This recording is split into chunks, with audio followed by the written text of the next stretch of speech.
E come tutte le mattine, anche questa mattina apriremo la posta, è l'ultima letterina che leggerò. Io volevo dire a Cristina che non mi sono dimenticata di te, Cristina, devi avere un attimo di pazienza perché sono presa veramente con le bombe, non sto scherzando, perciò portate pazienza, anche perché non è che riesca a risolvere i problemi che abbiano la bacchetta magica, magari in un giorno, in poche ore, difficilmente, quasi mai, però mi ricordo di chiamarti Cristina, perciò vedremo, ma penso che a qualche ora, a qualche giorno riuscirò a chiamare e vedere cosa c'è che non va. Allora, volevo scrivere questa lettera per ringraziare con tutto il cuore per quello che fate per noi ogni giorno. Grazie perché aiutate con la spesa, che per noi è già un grande aiuto. Ogni volta che torniamo a casa con quei sacchetti sentiamo un peso in meno sul cuore. Non è solo cibo che ci date, ma anche il fatto di farci sentire meno soli e che c'è qualcuno che pensa a noi.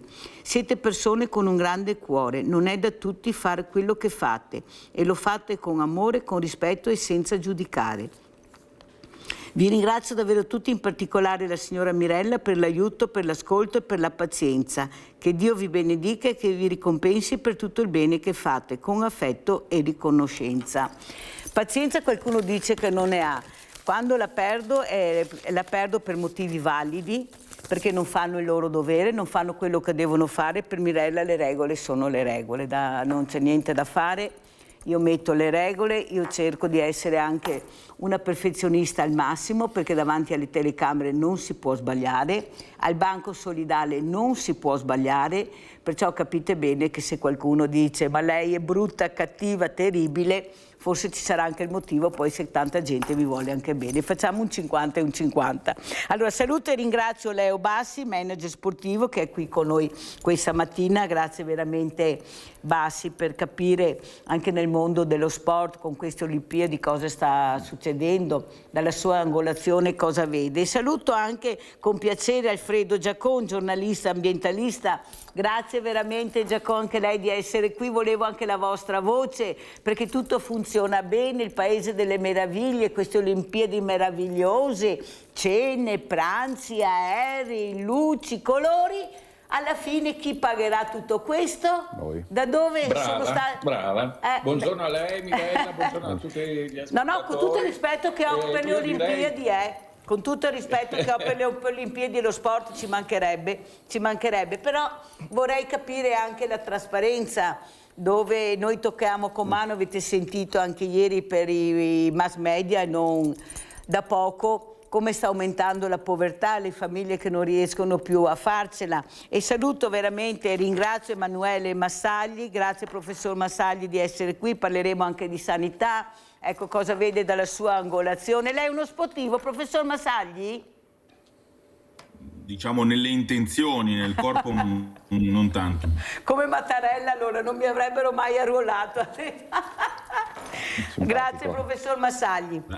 Allora, professor Massagli, partirei proprio da lei, so che lei deve andare via anche in anticipo. Allora, questa sanità dicono che non possiamo lamentarci, che stiamo vivendo in un paese che tutto sommato si sta bene, però mi sembra che come investimenti sulla ricerca, sulle malattie rare specialmente, su quello che interessa le persone si fa veramente poco. Ma quello che preoccupa è che c'è poco personale. Io ho avuto dei chirurghi che hanno detto, quando entriamo nelle sale operatorie, ci guardiamo e ci chiediamo fin quando durerà, ma poi quando si entra negli ospedali in tutti i reparti c'è un certo malessere, ma non per quanto di queste figure meravigliose che operano all'interno, e compresi gli infermieri, gli addetti ai lavori, è che manca il personale e non si riesce a capire. Dalla sua angolazione, professor Massagli, lei si occupa anche di pedagogia, cosa vede? Ecco, cos'è che la preoccupa di più proprio come persona umana che ha scelto questa professione? Oppure possiamo stare tranquilli che un po' alla volta si risolverà il problema della sanità in Italia? E poi andiamo anche nel suo campo. Prego, professor Massagli. Grazie. No, il problema se continuiamo così non si risolverà per un insieme di fattori. Il primo è che l'Italia è un paese che sta invecchiando tantissimo. Ricordiamo che abbiamo il tasso di sostituzione, cioè il numero di nati rispetto al numero dei potenziali genitori tra i minori nel mondo occidentale. Di fatto siamo i penultimi tra i paesi avanzati, quindi la nostra popolazione sta crollando come numeri. Questo scarica sul sistema di welfare, tutto inteso, non solo la sanità, anche la previdenza, i servizi sociali e sanitari in genere, scarica sul sistema di welfare un carico molto, molto importante, perché più la popolazione invecchia, cioè più è alta la proporzione degli anziani rispetto ai giovani, più hai bisogno di erogare prestazioni sanitarie, perché è evidente che più si cresce con l'età, più c'è bisogno di fare visite anche specialistiche, recarsi in ospedale, meno però hai persone che contribuiscono con la tassazione alla copertura di questi servizi. La previdenza, come sappiamo, dipende dai contributi che vengono versati da chi lavora, la sanità è invece sulla carta quantomeno un servizio universalistico, quindi garantito a tutti i cittadini indipendentemente dal versamento delle tasse, però è chiaro che c'è bisogno di introiti perché la sanità possa crescere. Attenzione che parlare di sanità in Italia è un discorso complesso, cioè è difficile parlare di medie perché la sanità è stata regionalizzata nella competenza. Questo fa sì che noi in Italia abbiamo livelli di qualità dei servizi sanitari molto differenti da regione a regione, anche molto differenti tra regioni confinanti e regioni confinanti. Non è solo un discorso nord-sud, anche se chiaramente al nord la sanità è mediamente più efficiente, guardando adesso non tanto ai dati della ricerca, ma al numero di letti a disposizione, alla possibilità di fare visite specialistiche, alle liste d'attesa, eccetera, è mediamente più efficiente che al sud. Per cui, a differenza di altre materie, è molto difficile ragionare in termini medi sulla sanità. L'altro motivo per cui dobbiamo darci in qualche modo una svegliata, quindi replicando il titolo della tua trasmissione, Mirella, l'altro motivo è che noi abbiamo dei problemi anche sull'offerta salariale, cioè lo Stato italiano spende per ogni studente di medicina nel percorso di laurea circa 30-35 mila euro e sono 150.000 gli euro complessivi che vengono spese per ogni medico formato, quindi gli anni dell'università più gli anni della specializzazione, cioè 150.000 euro è quello che lo Stato investe sulla formazione dei propri medici. Ricordo che l'università italiana costa molto poco rispetto alle università di altri paesi, soprattutto su queste discipline, e quindi questo è anche un elemento di merito, cioè un investimento importante per lo Stato. Ma se poi questi medici, che sono costati 150.000 euro, vanno a lavorare in Slovenia, in Austria, in Svizzera, in Francia, cosa che accade molto più spesso, soprattutto per chi risiede al nord, allora per lo Stato quella è una perdita secca di investimento, perché li forma anche mediamente bene rispetto a quello che succede in altri paesi, ma poi non ne può utilizzare i servizi. Questo perché? Perché in Italia rispetto che all'estero hanno un'organizzazione del lavoro più problematica, lavorano di più e vengono pagati meno e quindi tendono a migrare solitamente verso il nord. E questo è un altro grande problema per la tenuta del nostro sistema. Allora sentiamo anche come commenta Alfredo Giacon. Giacon gira il mondo con la sua barca, ma non solo, poi approda. Ecco, come commenta Giacon? Come vede la situazione un ambientalista, anche giornalista? Prego Giacon, scrittore, non dimentichiamo poi. Buongiorno. Ma parliamo di Cortina o parliamo di quanto è stato detto fino adesso? Intanto partiamo con quanto è stato detto fino adesso, poi ci spostiamo a Cortina. Vedo che ha un bel maglione con scritto Milano Cortina 2026. Non si preoccupi che parleremo di sicuro, abbiamo anche Leo Bassi che vuole parlare di Cortina, questo manager sportivo, però mi interessa sapere anche qui in merito a quello che ha detto il professor Massagli. Prego. Quanto detto dal professore non c'è nulla da eccepire, nel senso che è da anni che io faccio parte dei boomers, ecco, diciamo che siamo gli ultimi noi che hanno aumentato la popolazione, e adesso che invece andiamo verso la pensione c'è questa problematica non solo economica, ma anche di situazione per quanto riguarda i senior. Io ho vissuto 17 anni, non so se si ricorda, 17 anni fino al 2023 negli Stati Uniti. E devo dire che in Florida, e devo dire che lì erano strutturati per i diciamo fortunati arzilli, vecchietti con denaro che andavano a svernare in Florida. Lì c'erano tantissime strutture dedicate proprio ai seniors, cioè quelli che hanno più di 65 anni.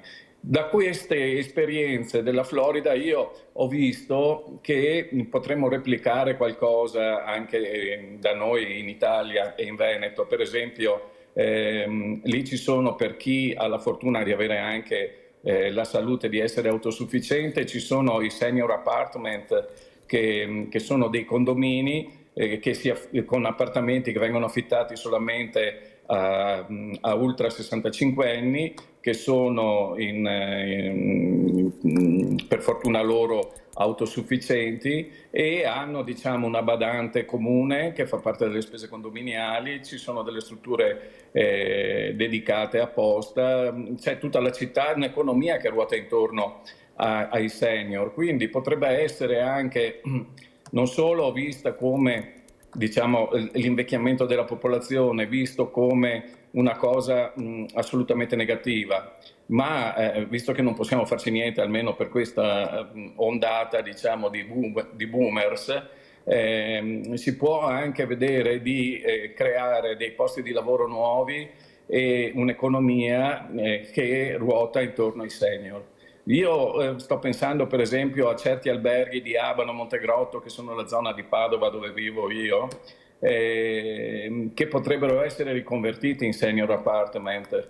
Non vediamo con gli occhi vecchi diciamo, le cose negative delle case di riposo. Ecco. Chi ha la fortuna e grazie alla medicina moderna riusciamo insomma, se non abbiamo qualche malattia grave, insomma, a restare arzilli fino a una veneranda età. E io credo che questo potrebbe essere un volano di economia. Noi potremmo da problema, noi boomers, da problema potremmo diventare una risorsa. Sono completamente d'accordo, Giacon, su quello che ha detto. Il problema è come intrigare i giovani.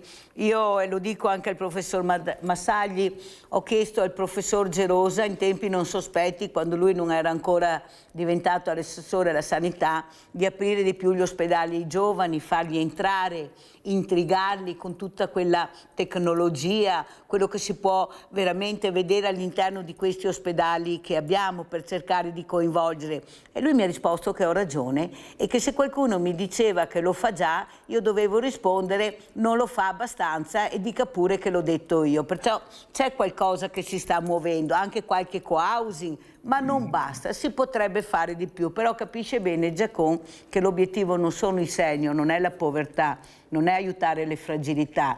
Noi abbiamo il business sul cemento, non c'è niente da fare sui grandi temi che coinvolgono il business. Allora quando c'è il business non c'è nessun problema, lo vediamo anche ultimamente. Io non faccio nomi, ma penso io che curo le fragilità, sono inorridita, arrabbiata, frastornata, umiliata nel vedere cosa sta accadendo da una parte e poi giro la medaglia e guardo l'altra parte, e questo mi fa molto molto male, anche perché queste persone, come ha detto il professor Massagli, non è che vivano in eterno, almeno con tutto quello che hanno passato e vissuto. Stiamo pensando di persone, parlando di persone che hanno provato la guerra, la miseria, non la fame, che è un'altra cosa, che hanno lavorato veramente, che se le schiene sono curve, come voi vedete dal lavoro faticoso che hanno fatto, e li ripaghiamo così, con pensioni da fame, senza case, casi veramente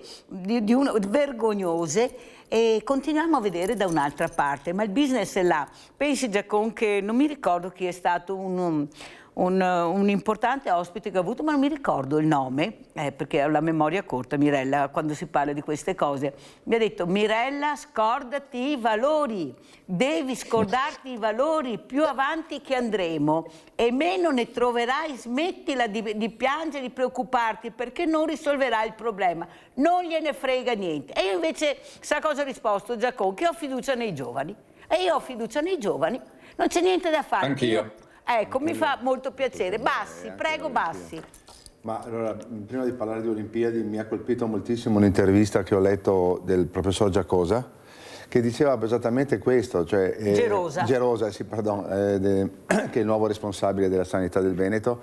È stata costruita in Italia una struttura, diciamo, sanitaria, basandoci su un concetto di famiglia che prevedeva 2 genitori, 4 figli e un nonno.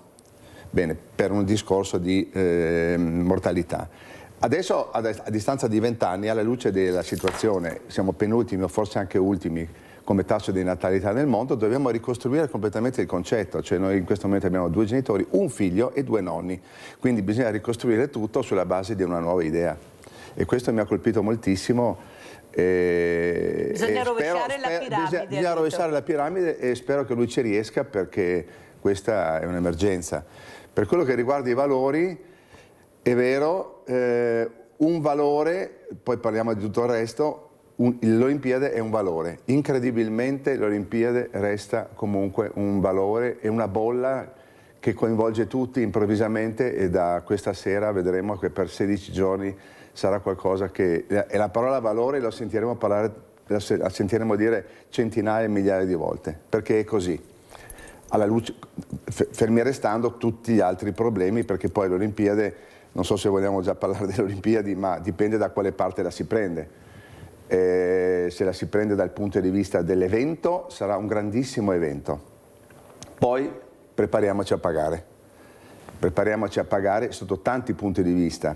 Pagherà lo Stato, pagheremo noi cittadini e pagheremo anche qualche inchiesta, perché si sta già parlando, si sta già indagando, si stanno già facendo analisi su una poca trasparenza che c'è stata. Parliamo di assegnazioni di lavori senza appalto, parliamo di assunzioni senza bando e tutta una serie di queste cose qua. Il valore è venuto fuori, il primo valore è venuto fuori un mese fa, quando per esempio sono stati maltrattati i 1500 volontari che naturalmente in quanto volontari si erano offerti di venire a Cortina, sono stati trattati male, gli è stato chiesto addirittura: sì, tu vieni a lavorare gratis, però portati il cuscino e la coperta e poi vediamo dove ti sistemeremo, perché non sappiamo esattamente dove ti sistemeremo.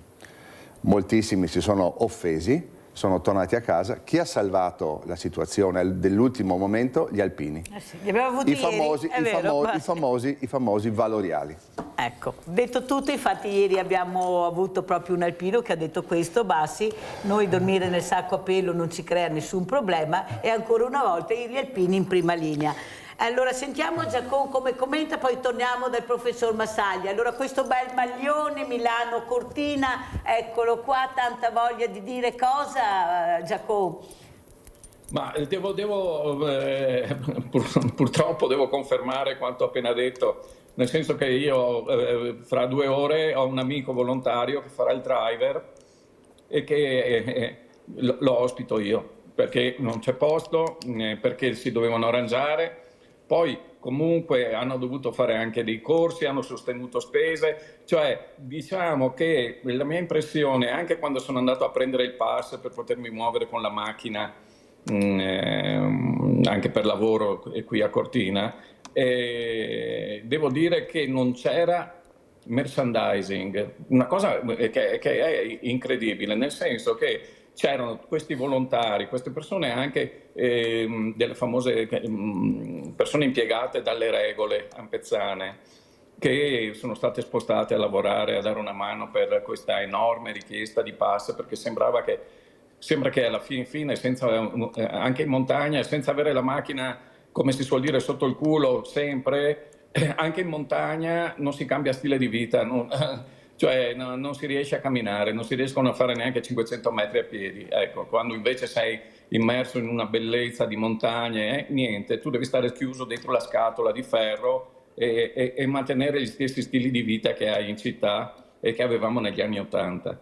Per quanto riguarda gli alpini, confermo che hanno aperto anche le caserme, anche giù a Pieve di Cadore, a valle mi sembra, hanno aperto le caserme per ospitare questa grande massa di volontari che all'inizio erano diciamo richiesti con forza e anche con speranza che ci fosse una risposta. La risposta c'è stata e poi ne hanno approfittato e si sono resi conto che alla fin fine non c'era niente a disposizione di questi volontari se non una borsa con delle pedule e una giacca a vento. Per quanto riguarda invece il discorso appunto del merchandising, negli uffici del PAS che rilasciavano i pass non avevano una penna delle Olimpiadi, un blocco notes delle Olimpiadi.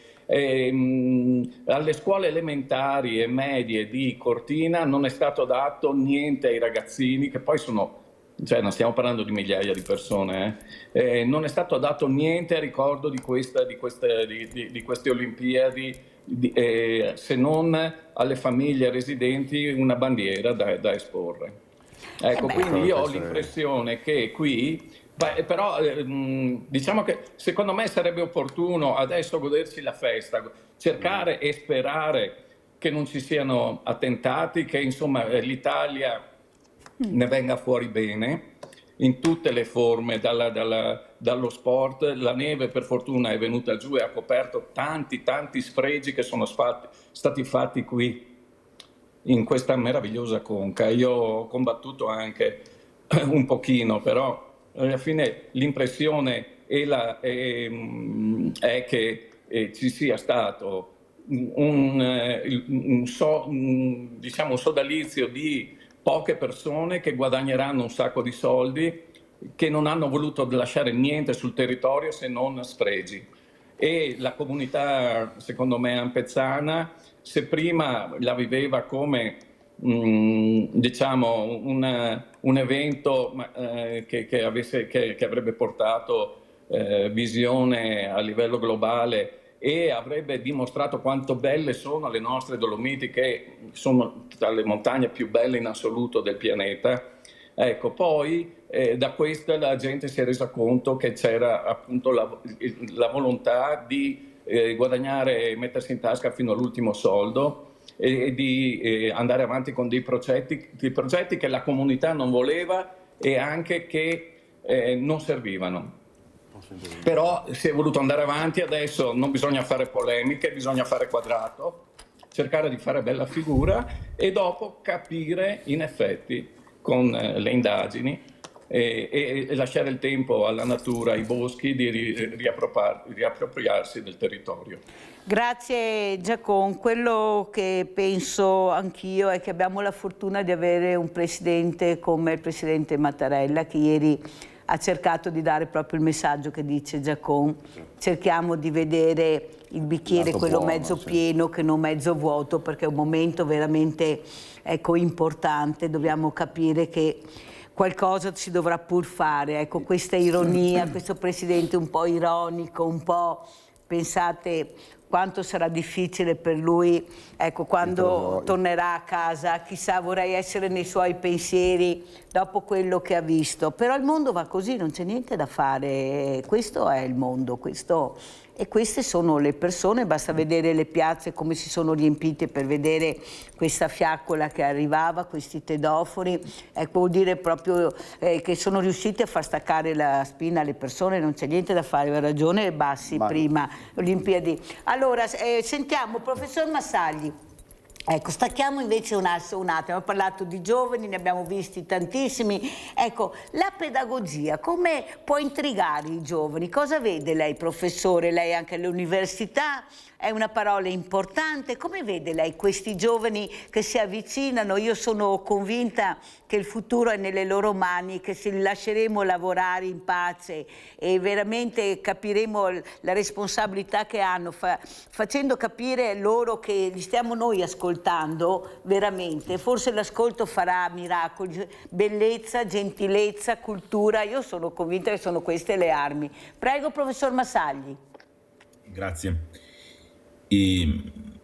Solo una breve parentesi sul discorso che stavate facendo, perché io sono milanese e vivo a Milano e devo dire che secondo me il discorso su i problemi legati a Milano Cortina sono molto diversi situati a Milano, perché a Milano, a differenza di Cortina e delle aree sciistiche anche lombarde come Bormio e Livigno, ovviamente ha molti meno problemi di conservazione paesaggistica e invasività delle opere. È una città in un certo senso dall'Expo in poi abbastanza strutturata sui grandi eventi e per quanto anche qua molto all'italiana ci siano stati ritardi nei lavori eccetera, però io sono abbastanza convinto che su Milano invece Milano Cortina lascerà qualche buona eredità, quantomeno in una serie di interventi viabilistici che erano necessari e poi in un paio di strutture piuttosto rilevanti che però a Milano sono state tutte finanziate dai privati, cioè rimarranno in mano ai privati, non sono pubbliche. Certo, i privati hanno fatto un bel affare perché hanno utilizzato i soldi pubblici per fare qualcosa che rimarrà anche a loro, però in un certo senso questo ha un po' attutito le problematiche che invece si sono viste nelle aree di montagna, che si sono ritrovate a dover gestire interventi invasivi anche in termini estetici, di ambiente e poi di eredità successiva. Per quanto riguarda invece la sfida pedagogica e i giovani, osservo due cose, perché il discorso ovviamente è troppo complesso ed è lungo. La prima riguarda gli adulti, non i giovani. È necessario che chi ha ruoli decisionali ad ogni livello, siano quelli politici ma anche a livello di azienda, quindi i capi dei giovani o chi li seleziona, sempre di più capiscano che uno non può ricercare la replicazione dei modelli, delle modalità, anche dell'aspetto valoriale che avevano gli adulti quando erano giovani, cioè la generazione di chi ha compiuto 18 anni oggi, dai 18 ai 30 anni, è una generazione che indubbiamente è molto diversa come priorità, come relazioni, come modalità di vivere relazioni rispetto alla generazione non soltanto dei padri e dei nonni, ma anche in un certo senso dei fratelli maggiori. Questo è un'evidenza però che deve essere colta da chi decide, perché è veramente sterile pensare di poter cambiare il rapporto tra questi ragazzi e la realtà. È forse più facile che siano le aziende, le istituzioni a capire come cambiare per riuscire a sviluppare, a generare, a sfruttare in senso buono le potenzialità della generazione di oggi, anche perché altra non ce n'è, cioè sono questi i giovani di oggi e sono pure molto pochi in Italia, per cui c'è bisogno in qualche modo di includerli nei processi e non basta risolvere tutto con un giudizio a volte un po' sprezzante sul fatto che sono una generazione con meno valori, che è più liquida, che è meno affezionata, che purtroppo sono cose che si sentono molto anche nell'ambito del lavoro. Certo, dal lato loro, e chiudo, i giovani dovrebbero essere accompagnati nei processi formativi già dalla scuola secondaria e poi sicuramente nella terziaria, università e ITS, devono essere molto di più introdotti alla realtà rispetto al passato, quando serviva formare adulti capaci di, si diceva una volta, leggere, scrivere e fare di conto, perché l'Italia del boom economico, l'Italia anche degli anni 70 aveva una grande vivacità culturale, valoriale degli adulti, una molteplicità di occasioni fuori dalla scuola, per cui il problema della scuola era quella di trasmettere le competenze di base. I giovani di oggi invece leggere, scrivere e fare di conto tendenzialmente lo sanno fare, cioè sono cresciuti in un contesto molto più istruito rispetto a quello del passato, ma ciò che manca rispetto al passato è la maturità che deriva dall'esperienza, la maturità che deriva dal vivere esperienze di vita significative. Allora c'è bisogno che la scuola si apra alla realtà, anche al mondo del lavoro, usando delle occasioni di vita della realtà e del lavoro per formare i ragazzi. Chiarissimo, e la ringrazio professor Massagli, è più chiaro di così. Abbiamo Maurizio da Conselve, vai Maurizio. Ciao Mirella, Ciao. E buongiorno ai tuoi ospiti. Allora, io vorrei soffermarmi sul discorso tanto caro a qualcuno su Milano-Cortina. Allora, a prescindere che io veramente mi stomaca sta roba qua, non voglio essere cruento, però mi stomaca, perché prima di tutto è una spesa in faccia allo sgarbo ai cittadini un'ennesima volta. Tutti quei soldi che si sono spesi per fare questa stupidaggine, che a noi non serve proprio nulla, si poteva investire sulla sanità, ok? Visto e considerato, Mirella, apro una parentesi, non so se hai sentito che ci sono dei paesi dove il medico di base non esiste più. C'è un paese, adesso non mi ricordo dove in Italia, che sono tutti senza medico di base, è sparito, non si sa il motivo perché. Allora, perché non investire su queste cose, invece di investire su cose frivole? Perché questa è una cosa frivola, è uno spreco di soldi, ok? Uno smacco in faccia, l'ennesimo smacco in faccia al cittadino, al povero cittadino che campa, che cerca di campare con quel poco che ha. Ecco, poi un'altra cosa, Mirella, i manifestanti sono già pronti per manifestare contro l'ICE, praticamente non so se hai sentito le guardie di Trump, ma siccome che queste persone che manifestano non vanno mica a lavorare, dobbiamo mantenere anche quelli. Ecco, attendo vostre risposte, grazie, buona giornata. Allora adesso andiamo in pubblicità.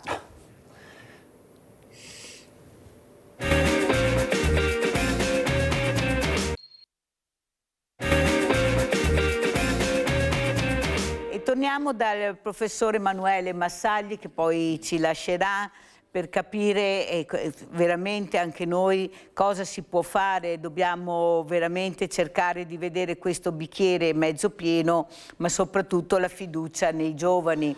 Io ho avuto dei studenti, delle studentesse, soprattutto professor Massagli, che hanno detto proprio questo: un po' alla volta ce la faremo, un passetto alla volta ce la faremo ad essere noi a condurre il gioco. Sarà difficile, ma ce la faremo. Tanto è vero che sono riuscita a fare anche un musical sulle parole di Papa Francesco, autorizzato da Papa Francesco, con tutti questi ragazzi. È stato bellissimo. Cosa vuole dire a questi ragazzi, professor Massagli? Perché poi questi ragazzi, come si è detto, saranno loro che dovranno curare i nostri diversamente giovani, stargli vicino, insegnargli quante cose dovranno fare con quel poco che abbiamo lasciato. Noi abbiamo avuto tanto rispetto a loro, e il problema è che con quel poco che hanno, perché non è tantissimo, perché mancano i valori, hanno tantissimo, più di una volta è vero, ma i valori, l'affetto, l'ascolto, qualcuno che ti guarda, che ti tende la mano come eravamo noi,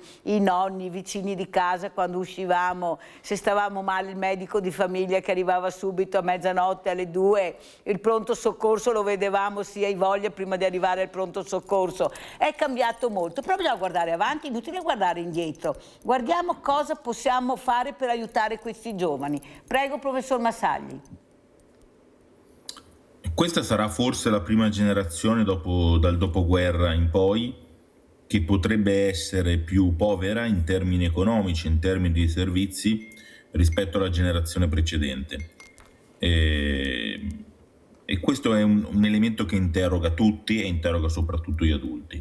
Va però detto che non è una generazione, se li si frequenta, se li si conosce, io li frequento nelle aule universitarie, quindi sono ragazzi nel mio caso che vanno dai 19 ai 25 anni, non sono in età secondaria, sono già insomma nell'adultità, però è una generazione che per fortuna non si abbatte, cioè non sente che qualcosa gli debba essere dovuto. Chiede però di essere artefice del proprio futuro e chiede che il proprio futuro sia nuovo, cioè sia scritto da loro, non sia una imitazione del futuro che avevano, che era quello dei loro nonni o dei loro genitori, che per loro è un passato che non tornerà più. Hanno bisogno di trovare davanti a loro anche adulti e anche anziani, cioè persone che hanno vissuto la loro esperienza, che non siano rancorosi rispetto alla realtà, non siano rancorosi e incattiviti rispetto alla propria vita, ma testimonino comunque un ottimismo e una capacità, una disponibilità al fare. Anche perché, guardate, è un fenomeno psicologico noto. Se uno passa tutto il tempo a dire e a pensare che le cose andranno male, è molto facile che le cose vadano male, perché le aspettative in questo caso si autoavverano. Ora, qua non stiamo parlando di economia, stiamo parlando di fattori educativi, psicologici, che hanno a che fare con la crescita della persona. Allora c'è bisogno che a questi ragazzi, pur nella coscienza che la realtà che li aspetta è certamente più veloce, più mutabile, più instabile di quella che hanno vissuto i loro genitori, però pur in questa dinamica ci sono ragioni per non essere catastrofisti, per non essere disfattisti, che loro potranno essere artefici del loro futuro. Per fare questo c'è bisogno che i più adulti sacrifichino qualcosa, qualche volta anche, dei cosiddetti diritti acquisiti che sembrano sempre intoccabili che hanno avuto, e soprattutto comunicano loro una positività e non un rancore. Chiarissimo, io la ringrazio professore Emanuele Massagli di essere stato con noi, di essere stato anche lei ottimista e positivo come speriamo che siamo noi. So che Leo Bassi vuole dire qualcosa al professor Massagli. A proposito, sì, se mi posso permettere, io ho un figlio di 23 anni, quindi siamo proprio nell'età giusta. No, a proposito del discorso della formazione, cioè lo Stato quanto investe nella formazione dei nostri giovani che poi se ne vanno all'estero. Allora, fa ancora più rabbia vedere che le nostre università preparano benissimo i giovani. Mio figlio si è laureato all'Università Cattolica di Milano, adesso è all'estero, sta facendo un ulteriore percorso e gli dico: com'è difficile lì dove sei? Ma guarda, no, non è difficile, per quanto l'università, non faccio il nome, però sia una molto molto importante, perché tutto quello che ho imparato, mi dice, veramente l'ho imparato a Milano, perché mi hanno formato a Milano, quindi la mia formazione l'ho fatta in casa e adesso è fuori e probabilmente ci rimarrà. Quindi fa ancora più rabbia questo, sapere che sono preparati benissimo e poi li perdiamo, però la formazione vera la fanno qui. Ah, certo. Grazie anche a Leo Bassi. Allora saluto ancora il professore Emanuele Massagli. Andiamo a vedere invece questo Olimpiadi. Grazie a lei professore, buon lavoro, grazie. Aeroporto per Olimpiadi e poi andiamo da Giacomo. Un passeggero arriva, simuliamo che arrivi come passeggero extra Schengen, viene accolto già dal personale di Milano Cortina ai passaporti, dove c'è una linea dedicata proprio per dare priorità a tutti gli ospiti di Milano Cortina. Attesi oltre 3.500 atleti provenienti da più di 90 paesi per le sole competizioni sportive, oltre a coach, staff tecnici e dirigenti federali. Ecco le misure che l'aeroporto Marco Polo di Venezia sta adottando in vista delle Olimpiadi Milano Cortina 2026 per atleti, accompagnatori e anche per la stampa. Per garantire un monitoraggio costante ed una gestione più capillare delle attività per le Olimpiadi dal 6 al 22 febbraio e fino al 15 marzo per le Paralimpiadi, in aeroporto è predisposta una specifica area attrezzata per bagagli tecnici, sportivi e speciali, con oltre 110 carrelli dedicati, di cui 50 progettati per lo sci, ma non basta. Bisogna pensare che questi atleti spesso viaggiano con moltissimi bagagli di grandi dimensioni al seguito. Pensiamo che un atleta dello sci alpino può portare con sé fino a 10-15 sacche di sci per svolgere le proprie competizioni. In Trentino poi avviene anche il programma delle gare di biathlon, quindi sono atleti che hanno al seguito armi. Le armi vengono trasportate secondo quelli che sono i protocolli di sicurezza normali, quindi nel bagaglio da stiva, e tutta quella che è l'attività che polizia fa di controllo di queste armi viene svolta su dei banchi dedicati direttamente nell'area di Milano Cortina. Allestita anche una action room, eccola, sempre presidiata 24 ore su 24, è qui che vengono analizzati i dati relativi alle stime dei flussi di atleti ed ospiti per organizzare correttamente tutte le attività necessarie, con un focus speciale sul meteo. Il dettaglio importante è quello del meteo. Noi abbiamo delle valutazioni meteo puntuali per l'aeroporto e le informazioni relative a pioggia che può diventare neve sui percorsi verso i villaggi olimpici è un dato importante che condividiamo con Milano Cortina per un'ottimale organizzazione dei trasporti verso i villaggi. Se ci sono degli accordi vanno rispettati. C'è una preoccupazione e speriamo che, come è stato promesso, a febbraio questi pagamenti avvengano. Confcommercio si schiera dalla parte degli albergatori di Cortina e del Cadore che non hanno ancora ricevuto la seconda tranche delle prenotazioni degli alloggi per i Giochi Olimpici invernali. Debitore è la Fondazione Milano Cortina, che lo scorso 7 gennaio avrebbe dovuto saldare il 50% del totale pattuito dopo il versamento della prima tranche a maggio dell'anno scorso. Poi più nulla e i mugugni si sono trasformati in preoccupazione reale. Il pagamento poi in questi momenti è più che mai necessario perché ci sono dei costi. Le Olimpiadi sono una grande opportunità, ma portano anche dei costi per le nostre attività ricettive. Quindi i pagamenti dovrebbero essere puntuali. Dietro ai ritardi, problemi di liquidità. Lo ha rivelato nell'edizione del 28 gennaio il Fatto Quotidiano, segnalando la richiesta avanzata e concessa dalla Regione Lombardia di un prestito a titolo gratuito alla Fondazione Milano Cortina di 5 milioni di euro per consentire interventi e attività future funzionali allo svolgimento dell'Olimpiade sul territorio lombardo. E non era la prima volta. Lo scorso 23 gennaio Fondazione Milano Cortina si è scusata con gli albergatori bellunesi, spiegando che il ritardo è stato causato dall'enorme complessità operativa e finanziaria dei giochi, ma che attualmente è in fase di risoluzione e che il pagamento avverrà non oltre il 6 febbraio, cioè il giorno della cerimonia di apertura. Al momento si ignora se medesima richiesta di prestito sia stata presentata anche alla Regione Veneto. Allora, sentiamo come commenta Alfredo Giacon questi servizi. Ecco, che profumo c'è, ormai siamo partiti, abbiamo visto grandi pranzi, cene, i piumini, hanno fatto tanti piumini, Giacon, per quello che non ci sono le matite in notes nelle scuole e dovevano fare i piumini. Dai Giacon, non si può avere tutto, come si fa a chiedere queste cose? Devono fare i piumini, costano, eh? Prego Giacon. Sì, i piumini costano. Però diciamo che, ecco, da un punto di vista economico bisogna fare i conti come si suol dire sempre alla fine, no? Sicuramente comunque non tutti i soldi li paghiamo noi con le tasse, perché ci sono i soldi anche stanziati dal CIO, dal Comitato Olimpico Internazionale, ci sono tanti soldi di diritti televisivi e c'è un bel indotto turistico. Quindi insomma è un volano del quale bisogna fare i conti poi alla fine. Sicuramente qua c'è un bel fermento, c'è veramente, i volontari sono entusiasti, è bellissima, una bellissima atmosfera, devo dire. Sono state aperte anche le 2 gallerie, quella lì di Valle e quella lì di Pieve di Cadore, che snelliranno il traffico e resteranno per sempre.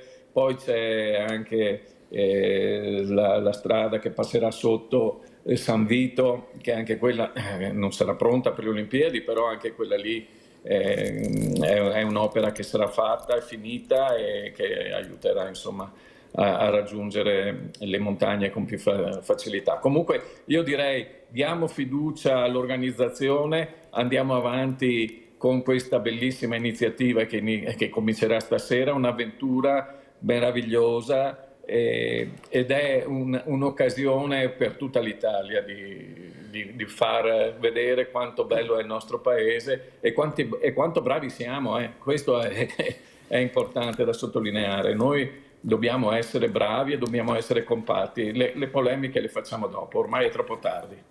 E il problema è però che ho avuto Giacon, il presidente responsabile degli trasportatori, proprio l'altro giorno qui ospite. Lui ha voluto proprio venire per dire che vorrebbe che fosse spiegato a chi serviranno queste varianti che hanno fatto, perché a noi no di sicuro, ha detto questo, sta parlando di un trasportatore e non di un giovane trasportatore, uno con una certa esperienza. Ha detto guarda, per noi assolutamente no.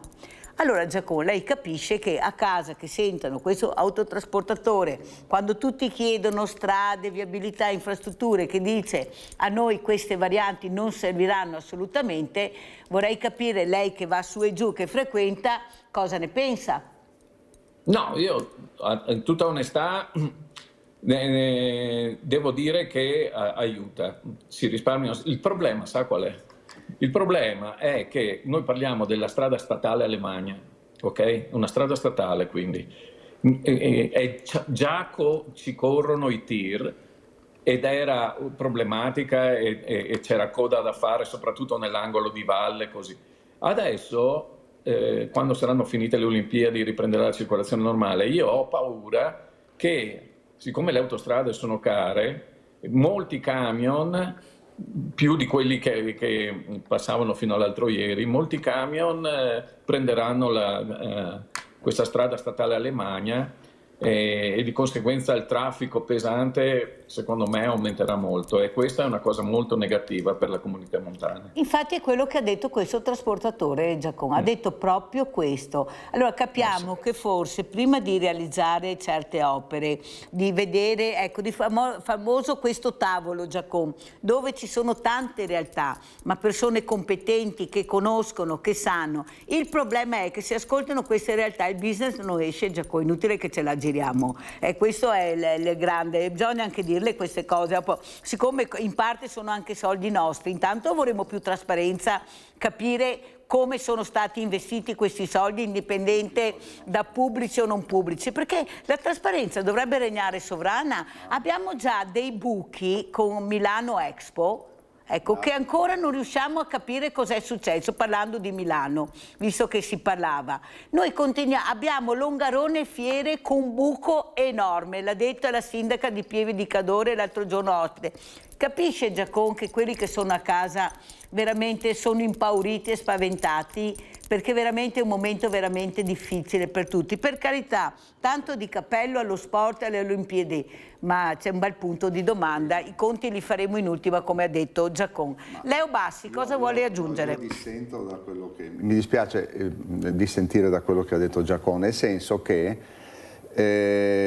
non si può mettere la testa sotto la sabbia. Allora è inaccettabile che a Cortina in questo momento, ci sono stato 4 giorni fa, ci sono 22 gru. In questo momento questa è l'immagine che noi diamo al mondo, a proposito di immagine al mondo della città. È vero che Milano è organizzata, è vero che Milano è più preparata, se non altro per i lavori e l'esperienza dell'Expo, ma quello che sta succedendo a Cortina è difficilmente digeribile.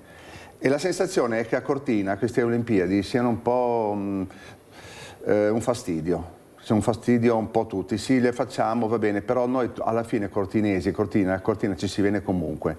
E allora si vedono tutte queste brutte scene di un villaggio olimpico che dopo un minuto è stato rifiutato dalla squadra americana.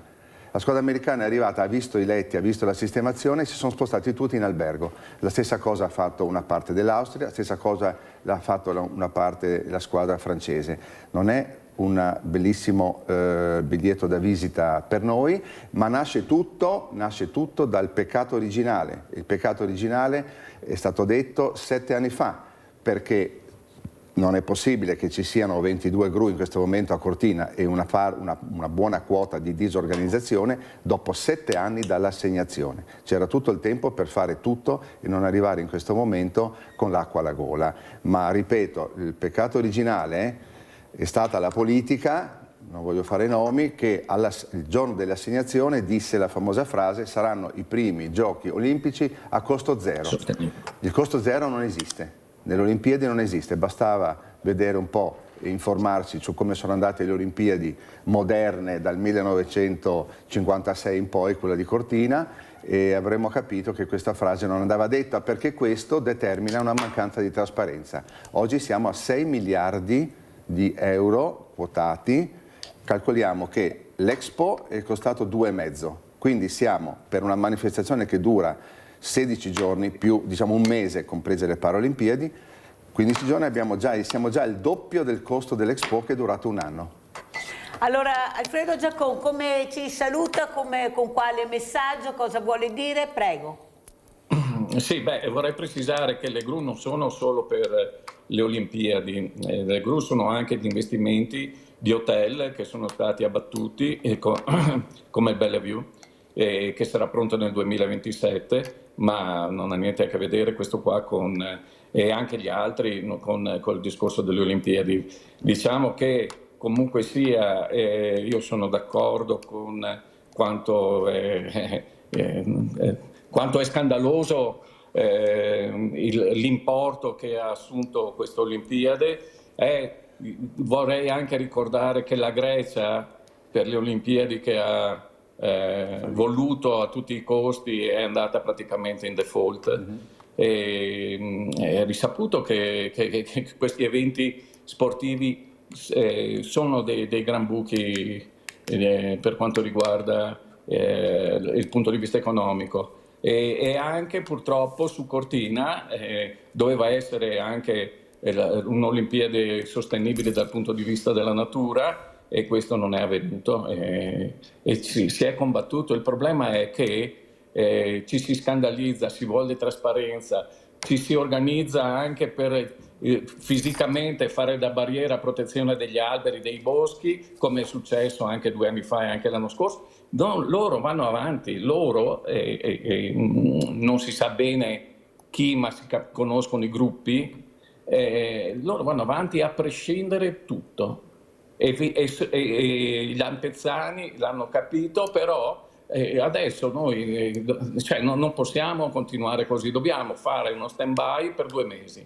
Quando finiranno le Paralimpiadi bisogna continuare. Il problema è che verranno fuori altre cose. Sì. E ci sono sempre un sacco di scandali. Sì. E questo è molto avvilente, e questo è un problema politico. E siccome i politici li eleggiamo noi, è un problema nostro. Grazie Alfredo Giacon, giornalista ambientalista, di essere stato con noi. Pubblicità.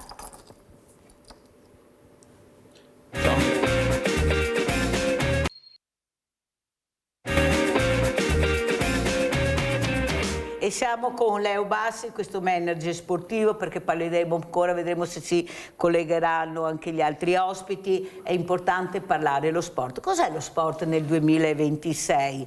È agonismo, è business, oppure tutte e due assieme? Noi vediamo delle velocità pazzesche. Io ho avuto, non mi ricordo, mi sembra proprio una persona di Cortina che ha detto: io quando li vedo scendere, ecco, rabbrividisco. Ecco, ma è questo lo sport, lo sci, lo sport in generale agonistico. Prego Bassi. Ma lo sport agonistico, per quello che riguarda lo sci, visto che siamo in tema olimpico, è stato cambiato completamente dagli attrezzi. Sono gli attrezzi. L'altro giorno vedevo le gare di Pierino Gross, che vinse l'Olimpiade nel 1976, 50 anni fa, e usava uno sci di 2,07 m. Bene, e scendeva benissimo. Tra l'altro le gare, anche la manche, durava molto di più, adesso durano sui 50-45 secondi, quella volta 1 minuto e 20, 1 minuto e 30, quindi lungo e molto complesso. Oggi vanno con sci che sono mezzo metro più corti, quindi si aumenta la velocità, aumenta la pericolosità. Sì. Hanno organizzato una gara a Crans-Montana una settimana fa. Penso che a Crans-Montana sarebbe stato opportuno non fare gare, visto quello che è successo, sarebbe stato sensibile, quantomeno. Morti. Sì, 41 morti, e la preoccupazione del sindaco di Crans-Montana era di comunque organizzare la gara di sci, perché quella è importante e i morti evidentemente no. Quindi nemmeno per rispetto dei morti è stato tenuto conto di questo. La gara è stata fatta, ma siccome esiste un dio dello sport, 6 discese sotto la neve, 6 atlete sono scese, 4 si sono infortunate, 3 molto gravemente non parteciperanno più alle Olimpiadi, e Lindsey Vonn, che è la grande campionessa americana, si è rotta il crociato. Abbiamo proprio Mario Bertolaso, un campione, uno sportivo prossimamente un tedoforo, almeno speriamo. Adesso sentiremo cosa ci racconterà Mario Bertolaso. Cosa vuol dire per Mario Bertolaso, per questo sportivo paralimpico? Ecco, le Olimpiadi, le Paralimpiadi e soprattutto essere tedoforo. Prego Mario e grazie di essere qui. Buongiorno a tutti, grazie di nuovo per l'ospitalità Mirella, spero stiate tutti bene. E ho sentito qualcosa anche prima di venire qui in diretta, insomma. E vabbè, queste Olimpiadi sicuramente sono un'occasione. L'unica cosa che mi dispiace è sentire tutte le polemiche che ci sono intorno, e anche è brutto sentire dire all'inizio praticamente delle Olimpiadi che non sono stati ultimati ancora tanti lavori. Arriviamo al discorso del tedoforo. E quest'estate ho fatto la selezione, ho scritto una bella motivazione, per fortuna mi ricordo ancora il giorno del 26 di ottobre mi hanno confermato che sarei stato tedoforo per le Paralimpiadi. E adesso mi hanno comunicato la data. L'unica cosa, ecco, anche qui che mi sento un po', tra virgolette, di polemizzare nell'organizzazione è che ero di Padova, non capisco perché mi hanno messo nel giorno di Verona. Adesso sto cercando appunto di risolvere questa questione qua, perché io sono proprio di Padova, ma anche lo faccio perché non per rompere le scatole, ma anzi per agevolare anche l'organizzazione stessa, secondo me.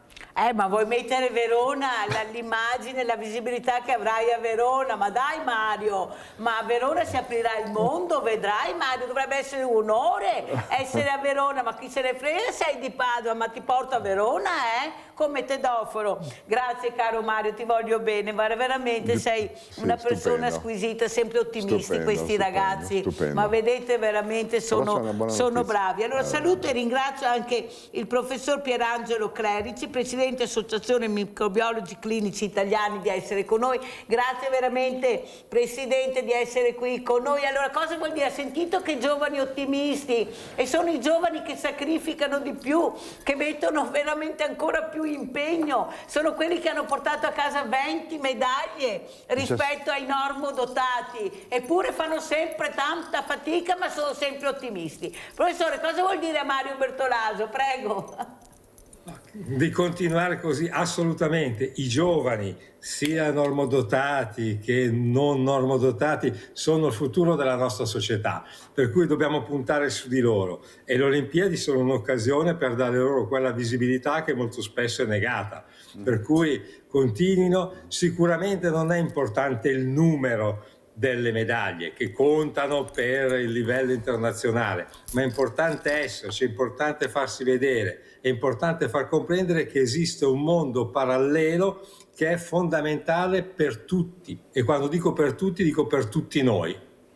Allora, professor Clerici, io sono veramente felice di averla ancora una volta ospite, perché questa settimana ho iniziato col direttore generale Francesco Benazzi dell'US2 di Treviso, ma poi ho avuto anche il professor Leoni, ho avuto tante eccellenze come lei, e della mia perplessità è che mi sono recata in ospedale a accompagnare una persona per una visita, e dove siamo entrati nel reparto dove doveva essere visitata c'era un ammasso di persone, una attaccata all'altra, tutti senza mascherine, quasi tutti, se non tutti, diversamente giovani, che tossivano, starnutivano. Io ho guardato, ho detto, ma io sono rimasta nella scala, mi scusi Presidente, io dentro non ci sono stata, però ho visto la fragilità. Allora ho chiesto, ma perché non si usano le mascherine, scusatemi, ma perché non si usano le mascherine? No. E giustamente il direttore, dottor Francesco Benazzi, ha detto, perché ogni regione si regola come vuole, c'è chi le fa mettere e chi non le fa mettere. Allora io mi sono chiesta, ma cos'è la salute pubblica? Cosa vuol dire essere fragili? Perché non è che si parli solo di influenza, anzi abbiamo avuto anche dei casi molto importanti, perché tanta gente non si è vaccinata, specialmente le fragilità, ecco, e quello che mi preoccupa è con quanta facilità spostano il cerino, nel senso non è compito mio perché queste sono le regole. Però io ho avuto anche un'amica che mi ha detto: sai Mirella, mio marito fragile è entrato sano all'ospedale a fare una visita, è tornato a casa e non stava bene e ha preso qualcosa, lei non sa poveretta cos'era, però qualcosa è successo. Non le sembra, Presidente e Professore, lei che invece è nel pezzo, questa piramide che dice il professor Gerosa che va rovesciata riguarda anche l'igiene e la salute pubblica in luoghi veramente così delicati? Prego. Assolutamente sì, ma le dirò di più. Quello che dice il vostro direttore è vero in senso lato, ma poi ogni azienda ospedaliera ha una sua anatomia che può mostrare in taluni casi, perché sul pronto soccorso, sulle sale d'attesa dei poliambulatori a livello ospedaliero, la singola azienda ospedaliera potrebbe imporre l'utilizzo delle mascherine distribuendole. Quindi la regione dà un indirizzo, ma poi ognuno si deve adeguare, perché non è possibile che in un reparto ambulatoriale, ad esempio dove transitano persone fragili e non fragili, trapiantati o persone in attesa di trapianto, non si utilizzano questi presidi. Purtroppo lo scaricabarile è comune in questa nostra Italia, però le responsabilità ci sono e quando noi diciamo in periodo invernale, ma non solo, anche primaverile, che se si sale sui mezzi pubblici, si frequentano i posti affollati, sarebbe buona norma indossare la mascherina, a maggior ragione l'ospedale deve dare contezza di questo, deve dare l'esempio. Certo è che al bar dell'ospedale diventa difficile indossare la mascherina, all'interno dei reparti si può evitare, ma nei luoghi comuni dovrebbe essere proprio l'ospedale a distribuirle e a farle indossare, perché non dimentichiamoci che l'ospedale è l'incubatore delle maggior parte delle infezioni che poi portano a gravi situazioni nei pazienti, siano esse infezioni virali o batteriche. Questo non va mai dimenticato. L'ospedale è un luogo di cura, ma che spesso si trasforma in un luogo di malattia, non per mala volontà, ma perché ci transitano i malati. Più chiaro di così non lo so, speriamo che qualcosa cambi. Abbiamo Santina da Zero Branco. Ciao Santina. Buongiorno, mi stavo proprio guardando alla trasmissione, sento dire sempre non va bene così, non va bene colà, non va bene così, ma adesso che ci sono queste Olimpiadi cerchiamo in tutti quanti di aiutare invece di disprezzare sempre, perché io sono stanca di sentire male, male, male. Dobbiamo fare un po', che italiani siamo proprio italiani da poco, perché se non aiutiamo è un'altra cosa. Far vedere più ragazzi per televisione che fanno i bravi ragazzi, non solo le disgrazie. Io la penso così, forse sbaglio. Arrivederci. Grazie cara Santina. Beh, io penso con la mia trasmissione di far vedere sempre i ragazzi bravi, noi bravi ragazzi, i ragazzi bravi che sono un'altra cosa.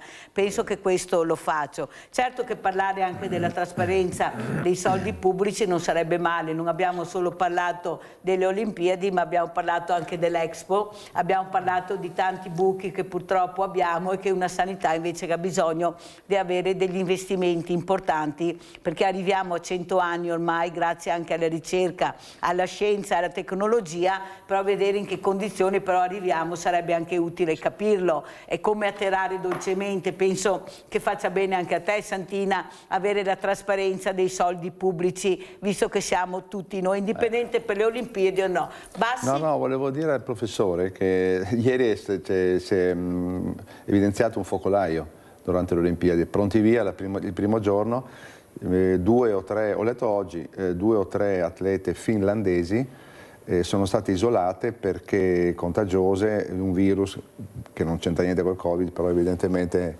è qualcosa di pericoloso, a proposito di possibilità di contagio in luoghi affollati, e sicuramente il villaggio olimpico lo è.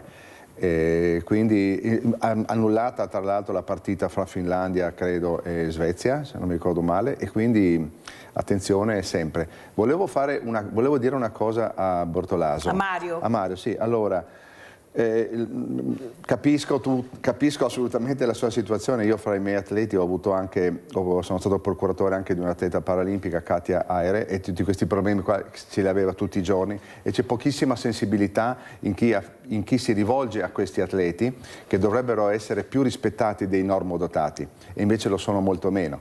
Però gli do anche una buona notizia, che se non le prossime Olimpiadi, quelle dopo, il CIO sta pensando di rovesciare l'ordine delle gare, cioè inizierebbero le Paralimpiadi e dopo 15 giorni ci sarebbero le Olimpiadi dei cosiddetti, fra virgolette, normodotati, che sarebbe una rivoluzione culturale, perché oggi cosa vuol dire? Che i paratleti sono più importanti degli altri. Naturalmente ci vuole un contesto, ci vuole una capacità culturale profonda, però l'obiettivo del CIO e della nuova presidente Coventry è esattamente questo e speriamo lo faccia, perché io ne ho visti 2. Il problema è che Olimpiadi concentrano tutti i grandi interessi, poi c'è dimenticanza e dopo si ricomincia, però si ricomincia, diciamo, con i motori un po' non alla quinta marcia ma alla terza marcia. Questo rivoluzionerebbe tutto e sarebbe un grande segnale di socialità. Vuoi vedere, Leo Bassi, che a furia di parlarne siamo riusciti a fare quel passetto che speravamo da tanto tempo, anche culturale, e far capire che sono delle persone, delle creature meravigliose, uguali agli altri, che si muovono, io li chiamo diversamente agili, perché si muovono in maniera diversa, e dare il giusto supporto, il giusto contributo e valore che meritano.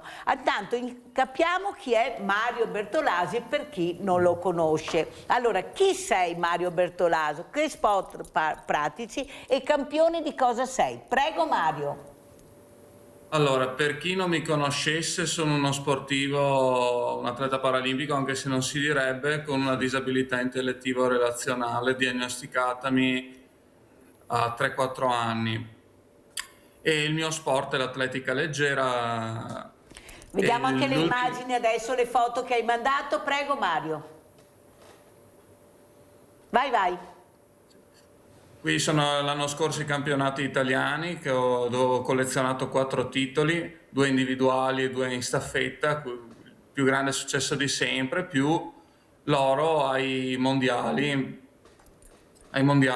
a Brisbane in Australia, che potevano secondo me essere un pelo più valorizzati. Non mi aspetto la perfezione, ma insomma si può sempre fare di più.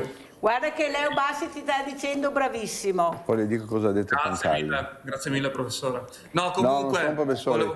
No, sai, posso interrompere? No, aspetta che finisca, poi interrompi. Okay. Vai Mario. Sì, dopo questo 2026 ed importante sicuramente che farò il tedoforo per le Paralimpiadi, ma prima c'è stato facciamo un passo indietro. A gennaio ho incontrato il presidente Mattarella, fortunatamente per questo titolo mondiale. Insomma, premiavano solo gli ori mondiali. Senti Mario, ieri abbiamo visto tutti questi atleti che stringevano le mani a Mattarella, ecco, erano commossi, erano contenti, vuol dire che è veramente una personalità che voi sentite, ecco, vi fa piacere, capite? Io vi ho visto emozionati, come hai detto mi sono emozionato anch'io. Cos'è l'emozione, ecco, per un ragazzo, per uno sportivo come te? Io mi ricordo quella frase che hai detto, sai, sono molto dispiaciuto che nella mia città non ho ricevuto nessun premio, nessuna medaglia, perché è importante per voi, ecco, questi diciamo strette di mano, ma che hanno un valore importante anche come amministratori. E ho visto anche ieri, ecco, l'abbraccio che hanno dato calorosamente, naturalmente virtuale, tutti quanti al nostro presidente Mattarella. Vuol dire che voi sentite l'importanza di queste parole, di queste pacche sulle spalle che vi danno, di queste onoreficenze. Prego Mario. Beh, direi di sì, perché insomma comunque vedere Mattarella è sempre un'emozione, perché io l'ho già incontrato diverso tempo fa, sì, prima del Covid, nel 2019 lo rincontrai, e comunque sì, si vede che è una persona veramente molto interessata agli atleti e anche secondo me con una spiccata sensibilità anche verso le persone con disabilità, cioè verso tutte le disabilità nel più ampio raggio. Mi spiace dirlo, ma la città di Padova non mi ha ancora premiato. Dai che prima o dopo arriverà noi, medaglia. Mi spiace dirlo negativamente qua, ma a quanto pare faccio poca notizia. Guarda che bella foto che ha trovato, guarda il nostro bravo Andrea Basso, guarda che bella foto il nostro regista, guarda che bella che è questa foto, guardate che belli che sono le nostre creature, complimenti. Leo, cosa volevi aggiungere? No, volevo aggiungere all'amico, no? Allora, prima di tutto io ho incontrato circa un anno fa il presidente del movimento paralimpico, si chiama Luca Pancalli, che è una persona veramente eccezionale, ex atleta che ha avuto un infortunio. L'abbiamo avuto anche un ospite, infortunio di gara, perciò sì. lo conosciamo. Sinteticamente gli ho detto, ma voi effettivamente qual è la battaglia che state combattendo, no, da tanti anni? Ho detto, la nostra battaglia è semplice, noi non siamo eroi e non siamo sfigati, siamo atleti. Questa è la frase che mi ha colpito moltissimo. Dico una cosa, io gli ho detto, allora cominciamo da questo, perché c'è anche un problema economico per voi. Per quale motivo? Io devo capire per quale motivo i premi per le medaglie dei normodotati sono 100 e i premi per le medaglie delle Paralimpiadi sono la metà. Io penso che voi dovreste essere premiati economicamente almeno quanto i normodotati. Personalmente, se fossi il presidente del CONI, vi darei più soldi. Cioè la medaglia d'oro del Paralimpico vale almeno quanto l'altra, ma se non di più.